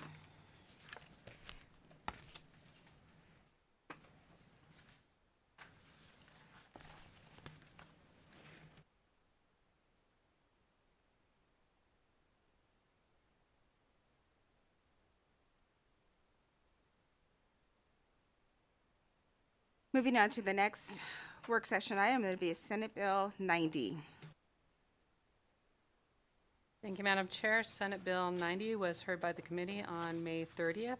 It provides a $50 million general fund appropriation in 2025 to the Nevada Department of Education to support teachers and specialized instructional support personnel with the purchase of necessary classroom supplies and school operation materials with no more than $7.5 million to be expended in fiscal year 2026. Madam Chair, there were no amendments that were recommended for this bill, so if you wish, it would be a do pass. Members, any questions? Not seeing any, I'll accept a motion. Move to do pass. Second. We have a motion from Assembly Member Bacchus, a second Assembly Member Hadigi. Any discussion on the motion? Not seeing any, all in favor, please say aye. Aye. Any opposed? The motion carries.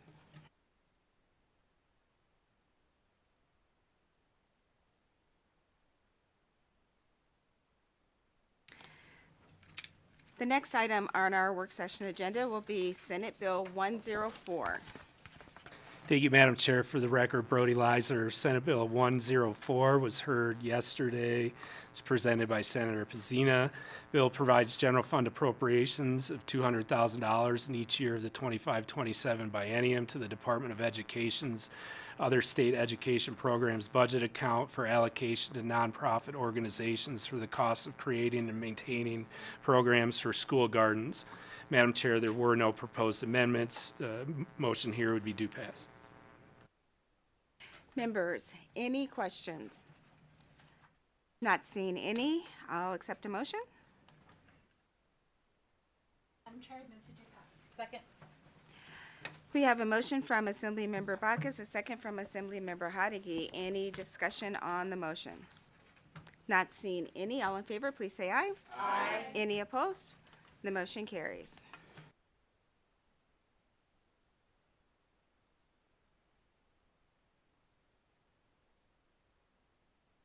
Moving on to the next item on our work session agenda, Senate Bill 119. Thank you, Madam Chair. Senate Bill 119 was heard by the committee on May 31st, was presented by Senator Neal. Senate Bill 119 requires the College of Southern Nevada Division of Small Business and Entrepreneurship Development to develop, create, and oversee the Nevada Grow program.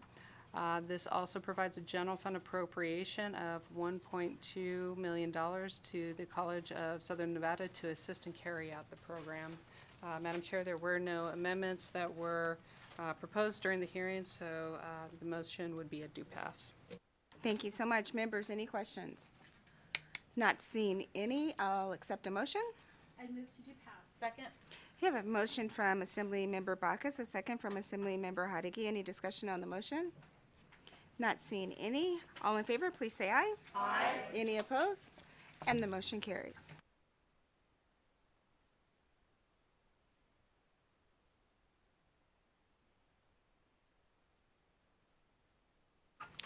The next item on our work session agenda is Senate Bill 132.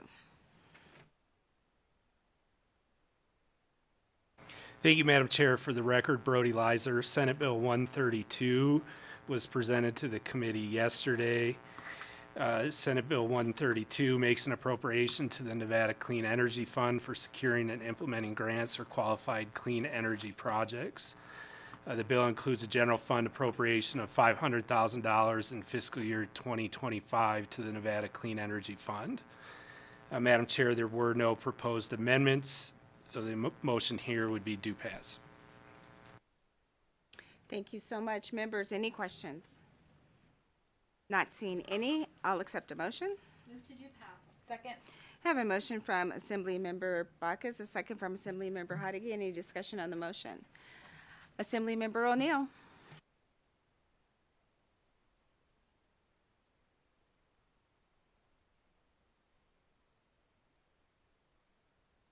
Thank you so much.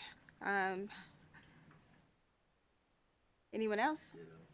Assemblymember Hafen, Assemblymember Hibbets, and Assemblymember Koenig.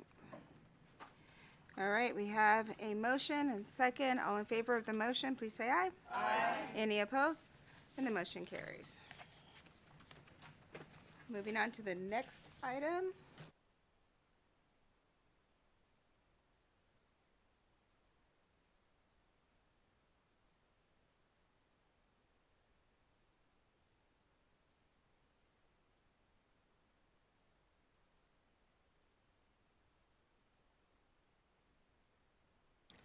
Senate Bill 133.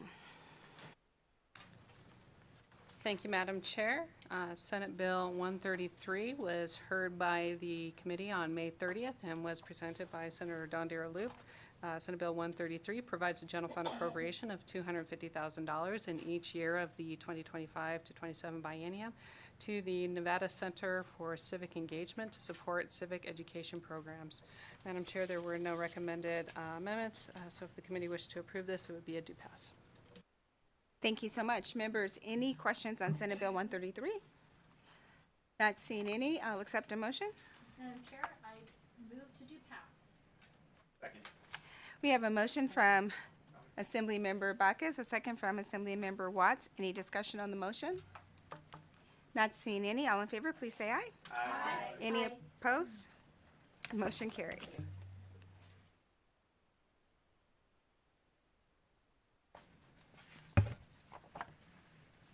The next item on our work session agenda will be Senate Bill 135. Thank you, Madam Chair. For the record, Brody Leiser. Senate Bill 135 was presented yesterday by Senator Scheibel. The bill makes a general fund appropriation of $1 million to communities and schools of Nevada to provide integrated support services, including services related to academics, basic needs, physical and mental health, and social and life skills to pupils enrolled in public schools in Nevada. Madam Chair, there were no proposed amendments. The motion here would be do pass. Thank you so much. Members, any questions? Not seeing any, I'll accept a motion. Move to do pass. Second. We have a motion from Assemblymember Bacchus, a second from Assemblymember Hadigi. Any discussion on the motion? Not seeing any, all in favor, please say aye. Aye. Any opposed? And the motion carries.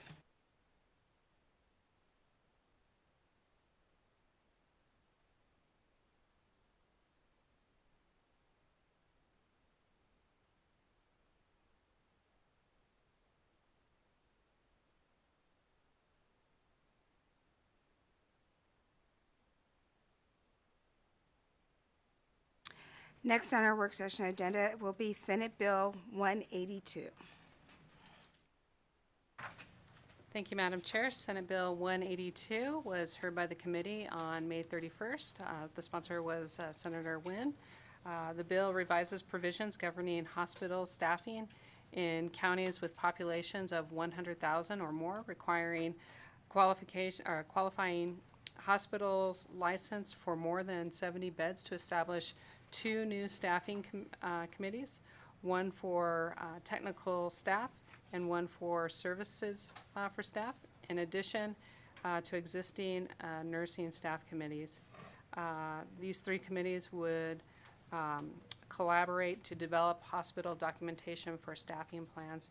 Madam Chair, there were no recommended amendments, and so if the committee wished, it would be a do pass. Thank you so much. Members, any questions? Not seeing any, I'll accept a motion. Madam Chair, I move to do pass. Second.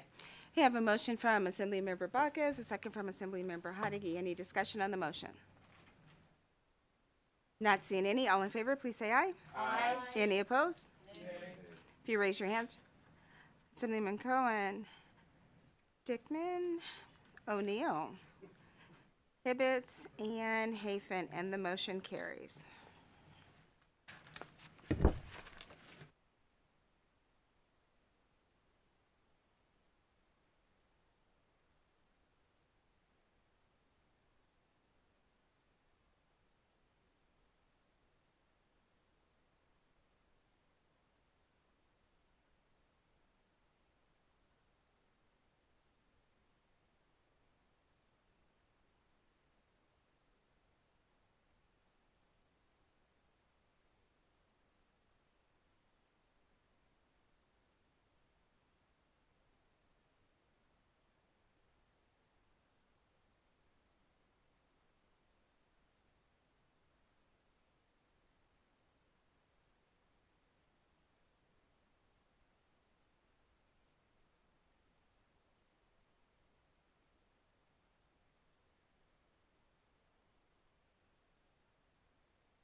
Moving on to the next item on our work session agenda would be Senate Bill 229.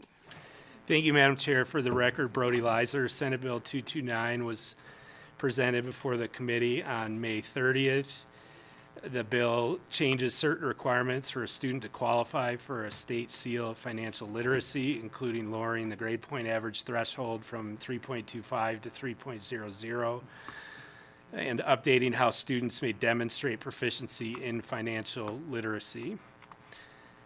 The bill also changes the requirement that the Board of Trustees of each school district and the governing body of each charter school ensure financial literacy instruction is provided to students in kindergarten through grade 12 rather than grades 3 through 12, and that related teacher professional development is provided and resources offered through certain partnerships are encouraged. Madam Chair, there were no proposed amendments here, so the motion would be do pass. Thank you so much, members. Any questions? Not seeing any, I'll accept a motion. Madam Chair, I move to do pass. Second.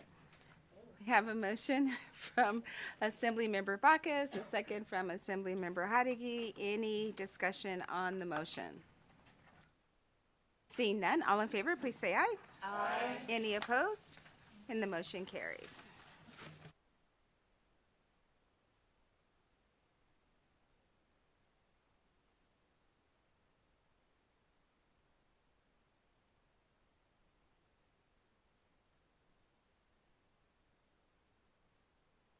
Moving on, the next item on our work session agenda will be Senate Bill 233.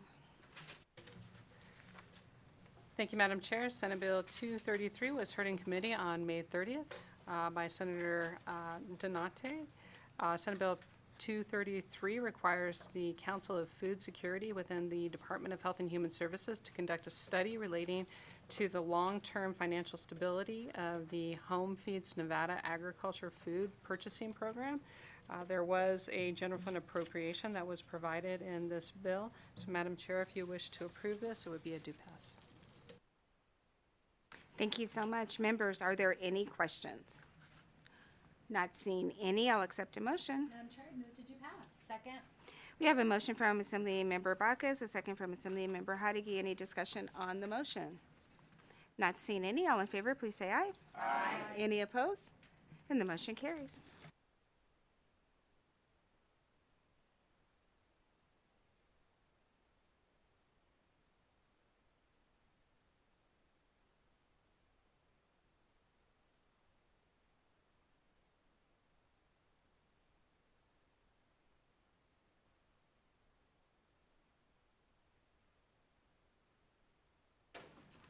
The next item on our work session agenda is Senate Bill 262.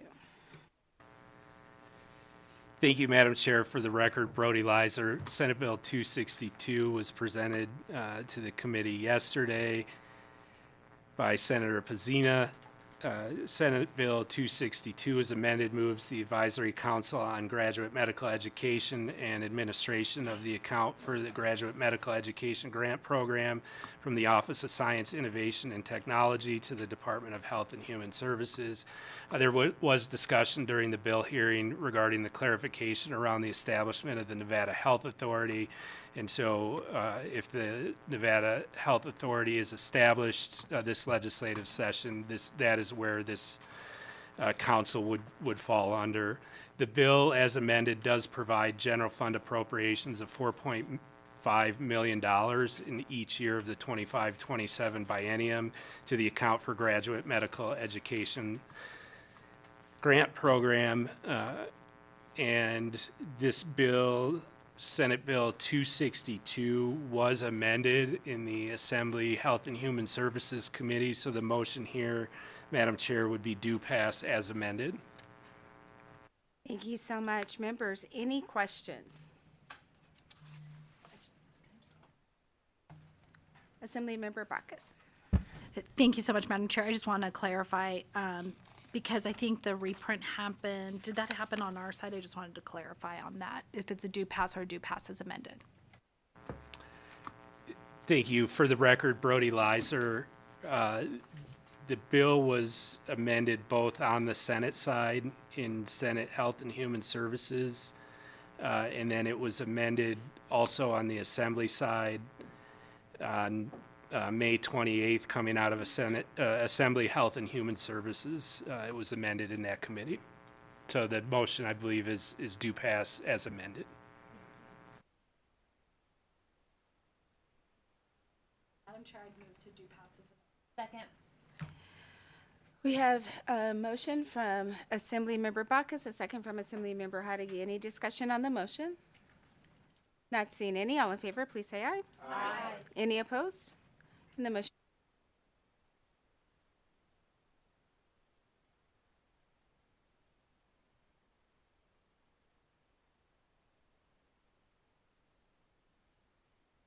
The next item on our work session agenda is Senate Bill 280. Thank you, Madam Chair. Senate Bill 280 was heard in the committee on May 30th.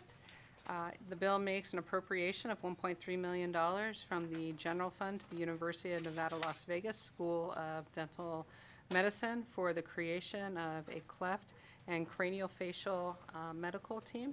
Madam Chair, there were no amendments, so if the committee wished to approve this, it would be a do pass. Thank you so much. Members, are there any questions? Not seeing any, I'll accept a motion. I move to do pass. Second. We have a motion from Assembly Member Bacchus, a second from Assembly Member Haddix. Any discussion on the motion? Not seeing any, all in favor, please say aye. Aye. Any opposed? Motion carries.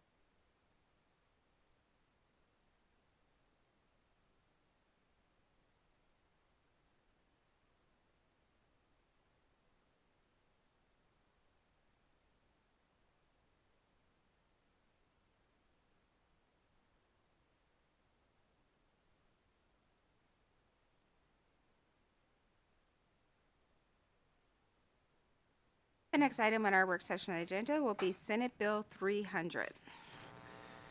Thank you, Madam Chair. For the record, Brody Leiser. Senate Bill 300 was heard before the committee yesterday, was presented by Senator Dondero Loop. Senate Bill 300, as amended, requires Medicaid to cover behavioral health services, including mental health services and services for the treatment of a substance use disorder delivered in a federally qualified health center. The bill also requires coverage of medication administration to treat substance use disorder. Madam Chair, there were a couple of fiscal notes identified in the legislation. However, those were accounted for on the Senate side through an amendment to add general fund appropriations, and as well as authorize the receipt of federal funds, and those are included in sections 1.7 and 1.8 of the bill as amended. There were no proposed amendments presented during the bill hearing. Since the amendments that I've just referenced were on the Senate side, the motion here would be do pass. Thank you so much. Members, any questions? Not seeing any, I'll accept a motion. Move to do pass. Second. We have a motion from Assembly Member Bacchus, a second from Assembly Member Haddix. Any discussion on the motion? Not seeing any, all in favor, please say aye. Aye. Any opposed? The motion carries.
The next item on our work session agenda will be Senate Bill 281. Thank you, Madam Chair. Senate Bill 281 was heard in committee on May 29th. The bill requires the transfer of $2.5 million of the opioid settlement funds from the Fund for the Resilient Nevada to the Division of Child and Family Services. The division would grant the funds to agencies who provide child welfare services pursuant to NRS 432B.030.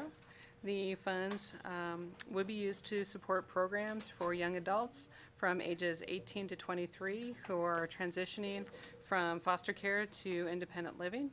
The bill also makes general fund appropriations totaling $11.9 million to the Division of Public and Behavioral Health for allocations to Clark County and Washoe County to continue jail-based behavioral health programming during the 2025 to 2027 biennium.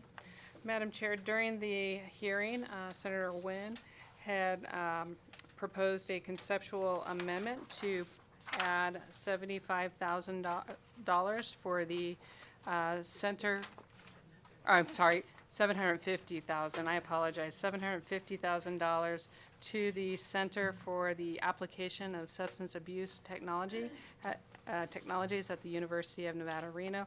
So, Madam Chair, if the committee wished to approve this with the amendment, it would be an amend do pass. Members, any questions? Not seeing any. I'll accept a motion. Move to amend and do pass. Second. We have a motion from Assemblymember Bacchus, a second from Assemblymember Hadigi. Any discussion on the motion? Not seeing any. All in favor, please say aye. Aye. Any opposed? And the motion carries.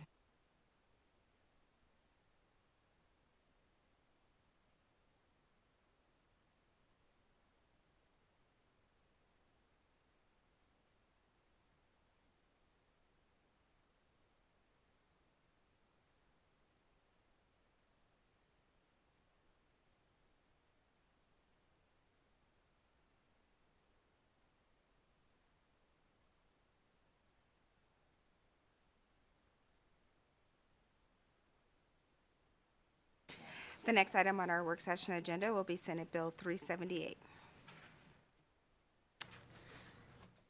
Thank you, Madam Chair. Senate Bill 378 was heard in committee on May 30th. The bill revises provisions relating to the electronic maintenance and transmittal and exchange of health records, the licensing and regulation of independent centers for emergency medical care, and the non-competition covenants for certain providers of health care. The bill requires facilities that are structurally separate from a hospital to provide emergency services to be licensed as independent centers for emergency medical care. Madam Chair, the bill included a general fund appropriation of $291,296 and authorized expenditures of $1.1 million for federal funds in fiscal year 2027 to carry out the provisions of the bill. And so with that, Madam Chair, there are no recommended amendments, so this would be a do pass. Thank you so much. Members, any questions? Not seeing any, I'll accept a motion. Move to do pass. Second. We have a motion from Assemblymember Bacchus, a second from Assemblymember Hadigi. Any discussion on the motion? Seeing none, all in favor, please say aye. Aye. Any opposed? And we have nays from Assemblymember Coding, Assemblymember Dickman, Assemblymember O'Neill, Assemblymember Hibbets, and Assemblymember Hafen. And the motion carries.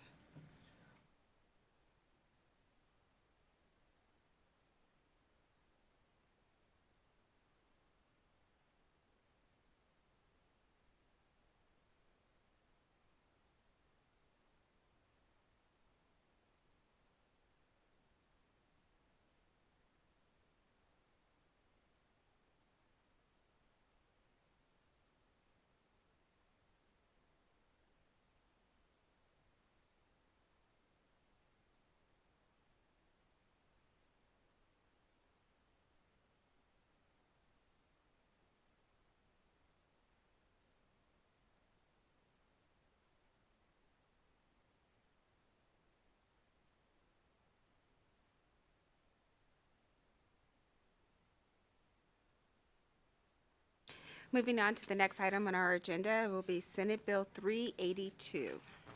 Thank you, Madam Chair. For the record, Brody Leiser. Senate Bill 382 was presented by Senator Hansen, I believe on May 29th, or was it yesterday? I don't know. It was it was presented by Senator Hansen. The bill, Senate Bill 382 allows owners of trailers primarily used for farm purposes to register the trailer for a 5-year period. The bill requires a person who registers a trailer for 5 years to pay at the time of registration all applicable fees and taxes which the person would pay if the trailer was registered for 1 year and then renewed for 4 consecutive years. Additionally, the bill requires the trailer to be assessed for the governmental service taxes for the full 5-year period. Members, you should have a proposed amendment on your desk related to Senate Bill 382, and this relates to automated driving system marker lamps that would emit light to indicate when a vehicle's automatic driving system is engaged in the operation of a vehicle. Madam Chair, this proposed amendment would be to add language to the bill. It would not eliminate or remove any of the existing language in the bill. And so if you wish to adopt the proposed amendment, the motion here would be amend and do pass. Thank you so much. Members, any questions? Assemblymember Hibbets? Thank you, Chair. I'm just wondering if this proposed amendment adds any fiscal impact to this bill.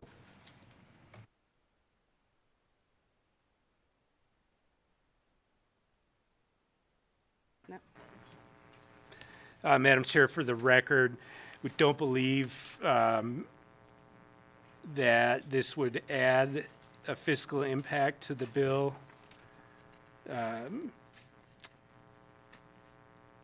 That's my understanding. And we do have the chair of the committee that heard the bill, Assemblymember Watts. Thank you, Chair. Yeah, and I did discuss this language with the Department of Motor Vehicles and confirmed that this would have no fiscal impact. Thank you. Assemblymember Haven. Thank you, Chair. Since we do have the chair for this committee, if I could just ask a policy question on the amendment. I just want to know if it's future vehicles or if it goes retrospective to the older vehicles, if they'll have to retrofit their vehicles.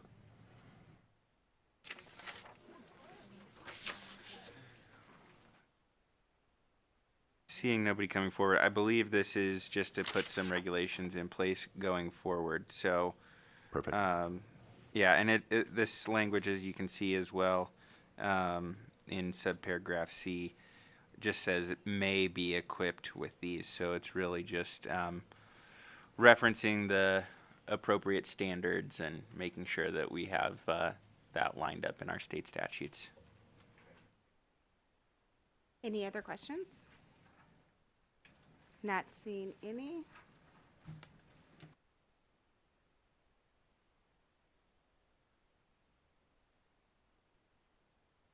I'll accept a motion. We have a motion from Assemblymember Bach, a second from Assemblymember Hadegi. Any discussion on the motion? Not seeing any. All in favor, please say aye. Aye. Any opposed? And the motion carries.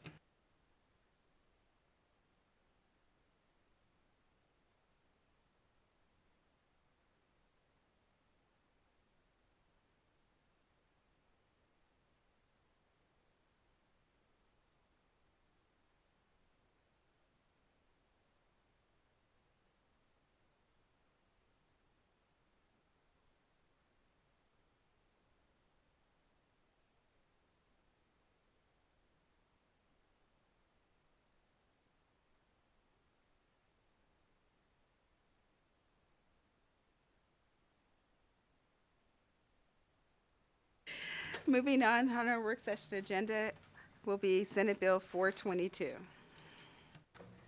Thank you, Madam Chair. Senate Bill 422 was heard in committee on May 31st.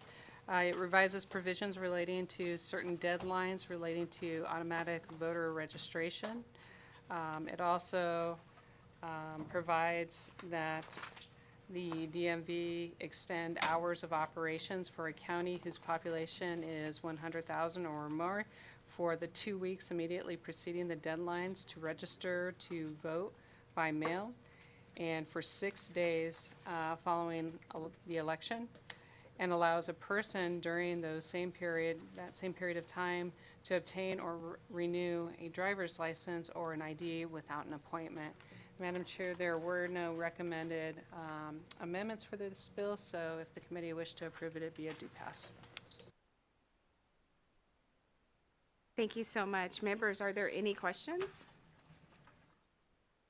Not seeing any, I'll accept a motion.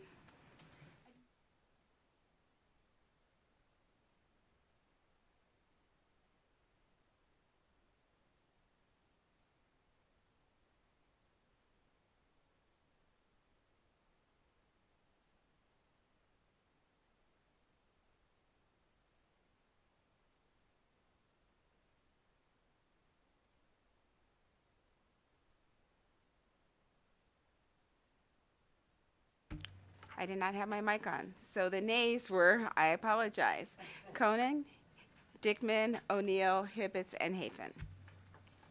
The motion carries.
The next item on our work session agenda will be Senate Bill 442. Thank you, Madam Chair. For the record, Brody Leiser. Senate Bill 442 was heard before the committee on May 24th, was presented by Senator Scheibel. The bill requires the Public Utilities Commission of Nevada to adopt regulations requiring public utilities to make available to the public a quarterly report that includes the total number of monthly residential service terminations during the previous quarter and aggregated information, including the zip codes of affected residences. Madam Chair, there were no proposed amendments to the bill. The motion here would be due pass. Thank you so much. Members, any questions? Not seeing any, I'll accept a motion. Move to due pass. Second. We have a motion from Assemblymember Bacchus, a second from Assemblymember Hadigi. Any discussion on the motion? Not seeing any, all in favor, please say aye. Aye. Any opposed? And we have Assemblymember Koenig, Dickman, O'Neill, Hibbets, and Hafen. And the motion carries.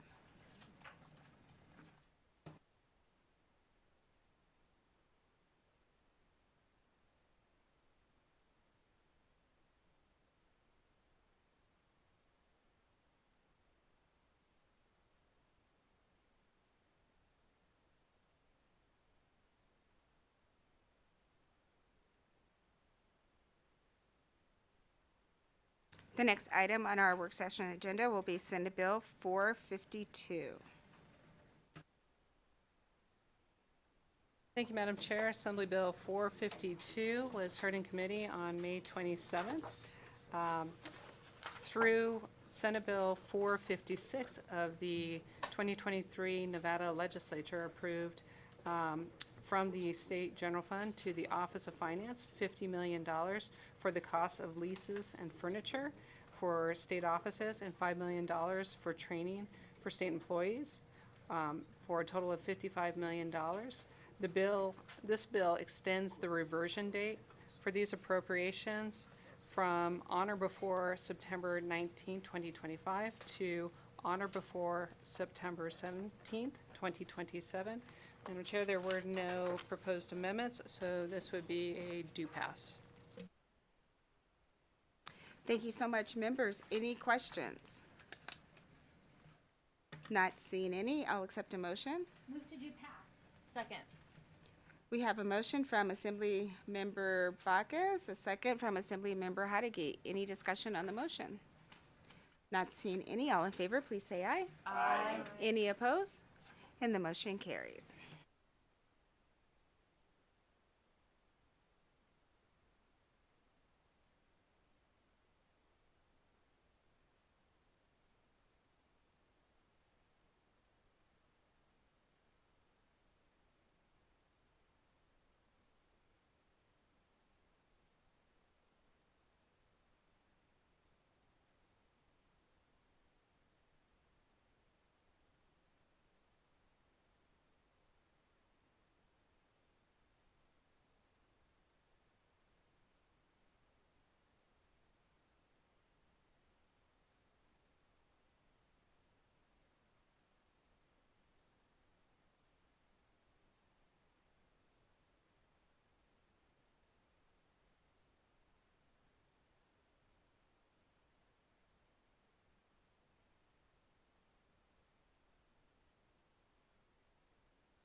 The next item on our work session agenda will be Senate Bill 468. Thank you, Madam Chair. For the record, Brody Leiser. Senate Bill 468 was heard yesterday. Was presented by the State Public Charter School Authority Director. The bill makes a general fund appropriation of $17 million in fiscal year 2026 to the State Public Charter School Authority to fund awards of money to charter schools for the transportation of pupils. Madam Chair, there were no amendments presented for this bill. The motion here would be do pass. Members, any questions? All right, not seeing any, I'll accept a motion. Madam Chair, I move to do pass. Second. We have a motion from Assembly Member Bacchus, a second from Assembly Member Hadigi. Any discussion on the motion? Not seeing any, I'll accept a motion. All in favor, please say aye. Aye. Any opposed? We have one nay from Assembly Member Anderson. And the motion carries.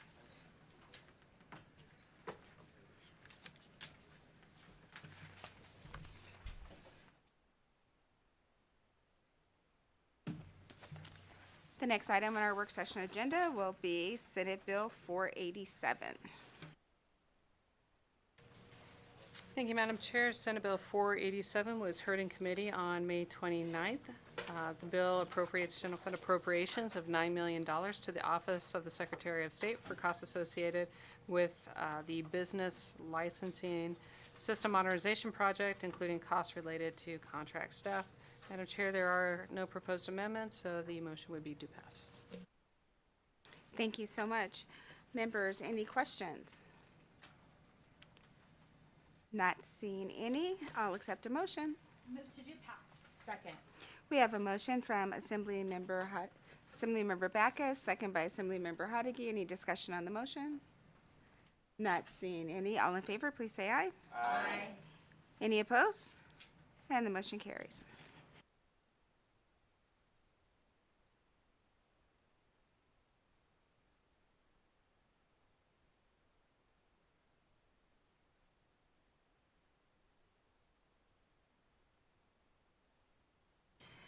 The next item on our work session agenda will be Senate Bill 260. Thank you, Madam Chair. For the record, Brody Leiser. Senate Bill 260 was heard in the committee earlier today, was presented by Senator Flores. Senate Bill 260 requires the administrator of the Division of Industrial Relations to establish by regulation measures that an employer must take to reduce the exposure of an employee to poor air quality from wildfire smoke where the air quality index is 150 or more, but less than 200 and 200 or more. Madam Chair, there were no proposed amendments to Senate Bill 260, and the motion here would be do pass. Thank you so much. Members, do you have any questions? Not seeing any, I'll accept a motion. Madam Chair, I'd move to do pass. Second. We have a motion from Assembly Member Backus, a second from Assembly Member Hadeke. Any discussion on the motion? Assembly Member Hafen. Thank you, Chair. Having heard this morning, I still want to consider this. I'm going to vote this yes out of committee, but I did want to reserve my rights. Thank you. Thank you. And the same from Assembly Member Dickman and Assembly Member O'Neill and Assembly Member Hibbets. We have a motion and a second. All in favor of the motion, please say aye. Aye. Any opposed? And the motion carries.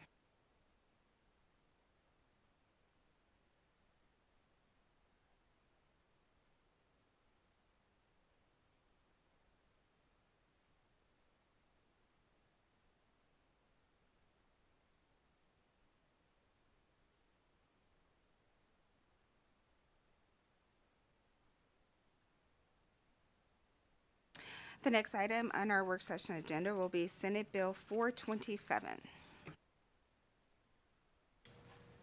Thank you, Madam Chair. Senate Bill 427 was heard today in committee. The bill provides general fund appropriations totaling $22.8 million to institutions of the Nevada System of Higher Education, including $6.2 million for a planning project for UNLV, a $6.2 million planning project for the University of Nevada, Reno, a $4.6 million appropriation to Great Basin College for the replacement of various equipment, $3.5 million to Truckee Meadows Community College for building improvements, $1.2 million to the Desert Research Institute for the installation and maintenance of fire sprinklers, and $1.1 million to Western Nevada College for improvement of the Jack C. Davis Observatory. Madam Chair, there was a conceptual amendment that was provided by you, which deletes section 2.5 of the bill. In addition, it adds new language to provide a general fund appropriation to the College of Southern Nevada, the sum of $300,000 for project updates and extensions for its northwest campus, including the Center for Excellence in Public Safety. So, Madam Chair, if you wish to approve this, it would be an amend do pass. Members, any questions? Assembly Member Dickman? Thank you, Madam Chair. I just want to understand, so you took the bonds out, is it general fund then? Okay, thank you. I was not comfortable, as I stated on the record during the hearing, using the bonds for that purpose. So while it would take the general fund down a little, I believe it's better, that's a better appropriation funding source. I agree. Thank you. Assembly Member Backus. Thank you so much, Madam Chair, and I think you made the comment, but I just wanted to say thank you for the amendment you brought to provide general funds. I just think that the public policy under 2.5 could be not good public policy, especially like where we're at. So I appreciate you doing that, and thank you. And with that, I'd be happy if no one else has any comments to make a motion to amend and do pass. We have a motion from Assembly Member Backus, a second from Assembly Member Watts. Any discussion on the motion? Seeing none, all in favor, please say aye. Aye. Any opposed? And the motion carries.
The next bill on our work session will be Senate Bill 74. Thank you, Madam Chair. Senate Bill 74 was heard by the committee on May 31st. It provides various changes concerning elections. Madam Chair, during the hearing, there was discussion related to the Secretary of State's staff needs for attending training related to the various provisions of Senate Bill 74. As part of the discussion, the committee had made a suggestion to include $200,000 into the IFC contingency account as a restricted allocation, so that if the Secretary of State incurred expenditures related to this training, that it could come back to the IFC to seek reimbursement for that training during the upcoming interim. So, Madam Chair, if you wish to approve Senate Bill 74 and incorporate that $200,000 as a allocation to the IFC contingency account, it would be an amend do pass. Thank you so much. Members, any questions? Not seeing any, I'll accept a motion. Move to amend and do pass. Second. I have a motion from Assembly Member Backus, a second from Assembly Member Hadigi. Any discussion on the motion? Not seeing any. All in favor, please say aye. Aye. Any opposed? We have Assembly Member Dickman, O'Neill, Hibbets, and Hafen. The motion carries.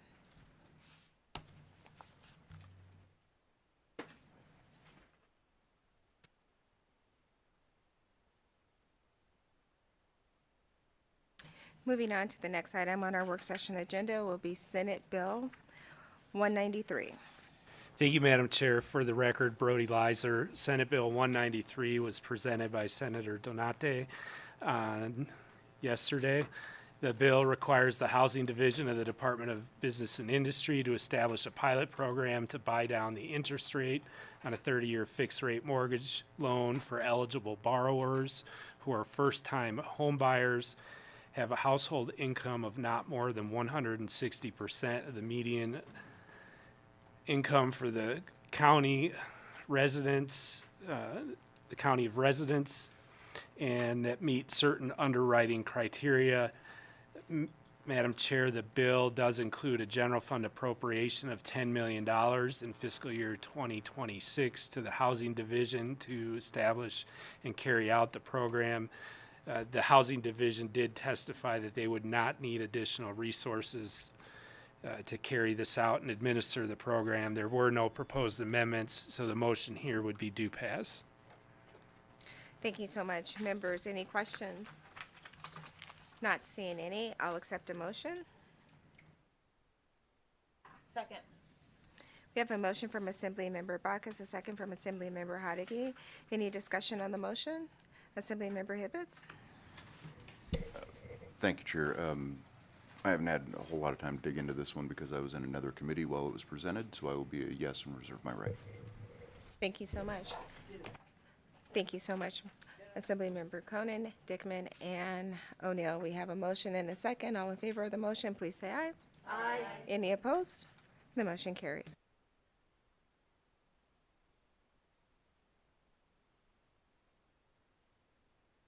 The next item on our work session agenda will be Senate Bill 403. Thank you, Madam Chair. Senate Bill 403 was heard in committee on May 31st. It creates the Subcommittee on Metrics of the Commission on Innovation and Excellence in Education to develop metrics in collaboration with the Department of Education that school districts and schools can use to assess and perform, assess the performance of pupils and schools as well as school districts. Finally, the bill, as amended, makes general fund appropriations of $2.6 million in 2026 and $373,866 in fiscal year 2027 for a total of $2.9 million over the biennium to implement the provisions of the bill. Madam Chair, there were no proposed amendments, and so this would be a do pass. Thank you so much, Ms. Kaufman. Members, any questions? Not seeing any, I'll accept a motion. Move to do pass. Second. I have a motion from Assemblymember Bacchus, a second from Assemblymember Hadagi. Any discussion on the motion? Not seeing any, all in favor, please say aye. Aye. Any opposed? And the motion carries.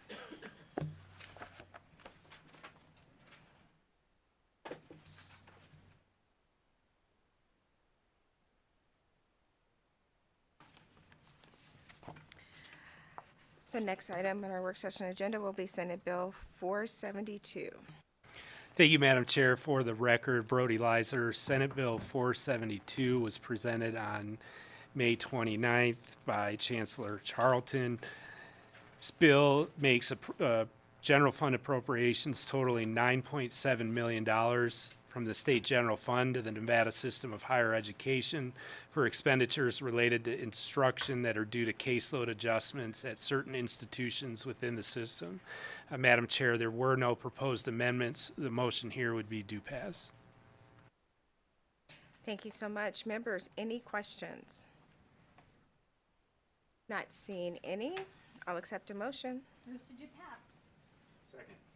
I have a motion from Assemblymember Bacchus, a second from Assemblymember Watts. Any discussion on the motion? Not seeing any, all in favor, please say aye. Aye. Any opposed? And the motion carries.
All right, we are going to take a quick 5-minute recess.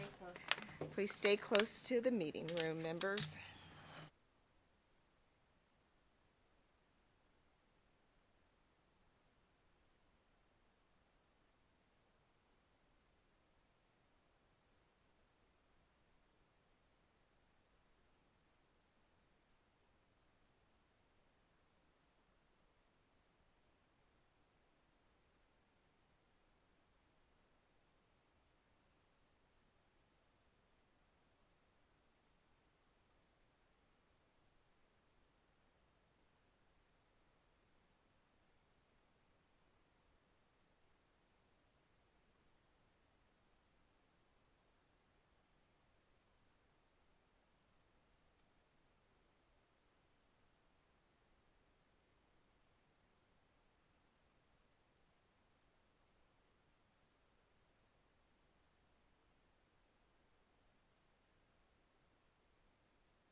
We're going to bring the Ways and Means Committee back to order, and we're going to move on with just a few more work sessions. And we are going to open the work session for Senate Bill 217.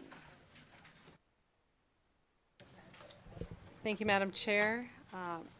Senate Bill 217 was heard by the committee on May 31st. It establishes certain rights related to the assistant reproduction and generally prohibited government entities from substantially burdening access to assisting reproduction services, medication, or related information, or limiting the ability of a provider of insurance companies to provide associated services and insurance coverage for associated services. The bill, as amended, mandates that certain public and private health insurers, including Medicaid, by July 1st, 2027, provide coverage for infertility treatments and fertility preservation, and allows special enrollment for pregnant individuals. Madam Chair, there was discussion related to the fiscal impact for both PEBP and Medicaid when the hearing took place. Both of those entities indicated that because the implementation date was moved up, the fiscal impact has been addressed. So this would be a due pass. Thank you so much. Members, do you have any questions? Not seeing any, I'll accept a motion. I move to do pass. Second. We have a motion from Assemblymember Bacchus, a second from Assemblymember Hadigi. Any discussion on the motion? Assemblymember Bacchus? Thank you, Madam Chair. While I'm obviously going to vote this out of committee, one of my concerns, just looking at it, so obviously I may reserve my right to change my vote, is just the financial impact on our public employee benefit program that could go down to increasing premiums for our state employees and the next biennium. So I would just want to dive into that a little more. I know this bill kicks the date out to the next biennium, but that's just something I'm concerned about. So thank you. Thank you, and I will ditto your remarks. Members, any other discussion? We have a motion and a second. All in favor of the motion, please say aye. Aye. Any opposed? The nays are Assemblymember Koenig, Dickman, O'Neill, Hibbets, and Hafen. And the motion carries.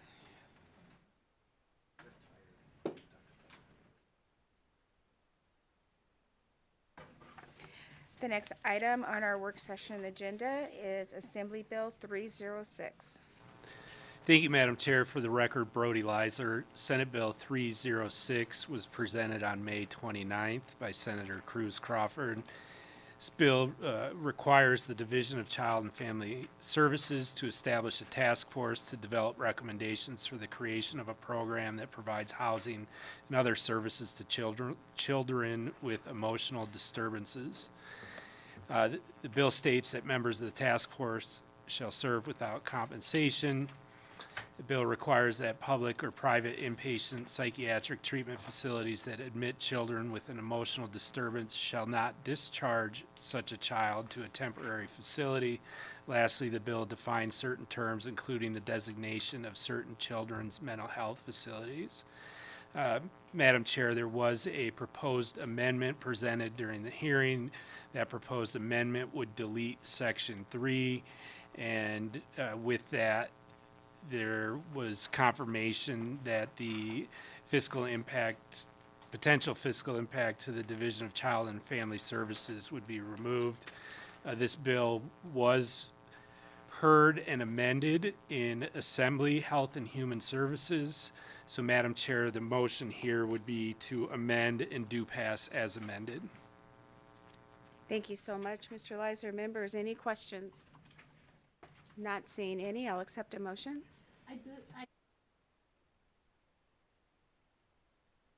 We have a motion from Assemblymember Bacchus, a second from Assemblymember Hadigi. Any discussion on the motion? Not seeing any. All in favor, please say aye. Aye. Any opposed? And the motion carries.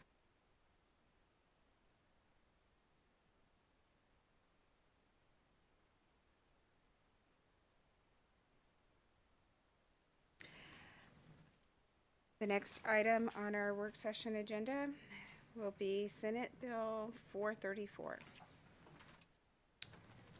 Thank you, Madam Chair. Senate Bill 434 was heard in committee on May 30th. It creates the statewide healthcare access and recruitment program account, provides certain transfers of money, and established a related grant program to award grants of money to fund certain projects to address shortages of providers of healthcare along with associated conditions and requirements. The bill includes permissive language, including allowing the director to request up to $25 million of unbudgeted surplus prescription drug rebate revenue each year to fund the statewide health care access and recruitment program account to carry out the provisions of the bill, including 1% administrative allowance. In addition, under certain circumstances, 0.5% of the total projected general fund revenue shall be transferred to support the account unless the total balance of the account is greater than $60 million, in which case no transfer would be made until the total balance of the account is less than $30 million. If an amount is transferred based on the account's reduced level, the 1% of funding transferred to the account to stabilize the operation of state government, also known as the rainy day account, would be reduced to 0.5%, with the remaining 0.5% transferred to the state healthcare access recruitment program account. Madam Chair, there were no amendments, so if the committee wished to approve this, it would be a do pass. Members, any questions? Not seeing any, I will accept a motion. Madam Chair, I move to do pass. Second. We have a motion from Assembly Member Bacchus, a second from Assembly Members Hardigy and Watts. Any discussion on the motion? Assembly Member Dickman. Yes. Assembly Member Bacchus. Thank you so much, Madam Chair. And then likewise, with respect to SB 434, just looking at this, I know a lot of this funding mechanism doesn't go in place till next session, but I still want to dive into this a little more, just concerned on allocating money that potentially is in our general fund as well as relying on rebates as a revenue stream. So I want to kind of look into that more. So I may reserve my right as well. Thank you. Assembly Member Haven. Thank you, Chair. I'm going to say ditto and also add that I'd also want to look at the potential effects on the future rainy day fund. Thank you. Thank you. Seeing no more discussion, we have a motion and a second. All in favor of the motion, please say aye. Aye. Any opposed? And the motion carries.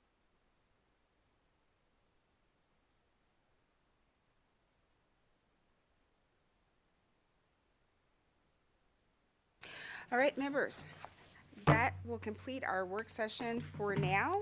We are going to go into recess. We may be back, or we might just finish behind the bar on the floor, but that will be all for now. I would suggest you go ahead and take your stuff just in case we don't come back. All right, we are in recess.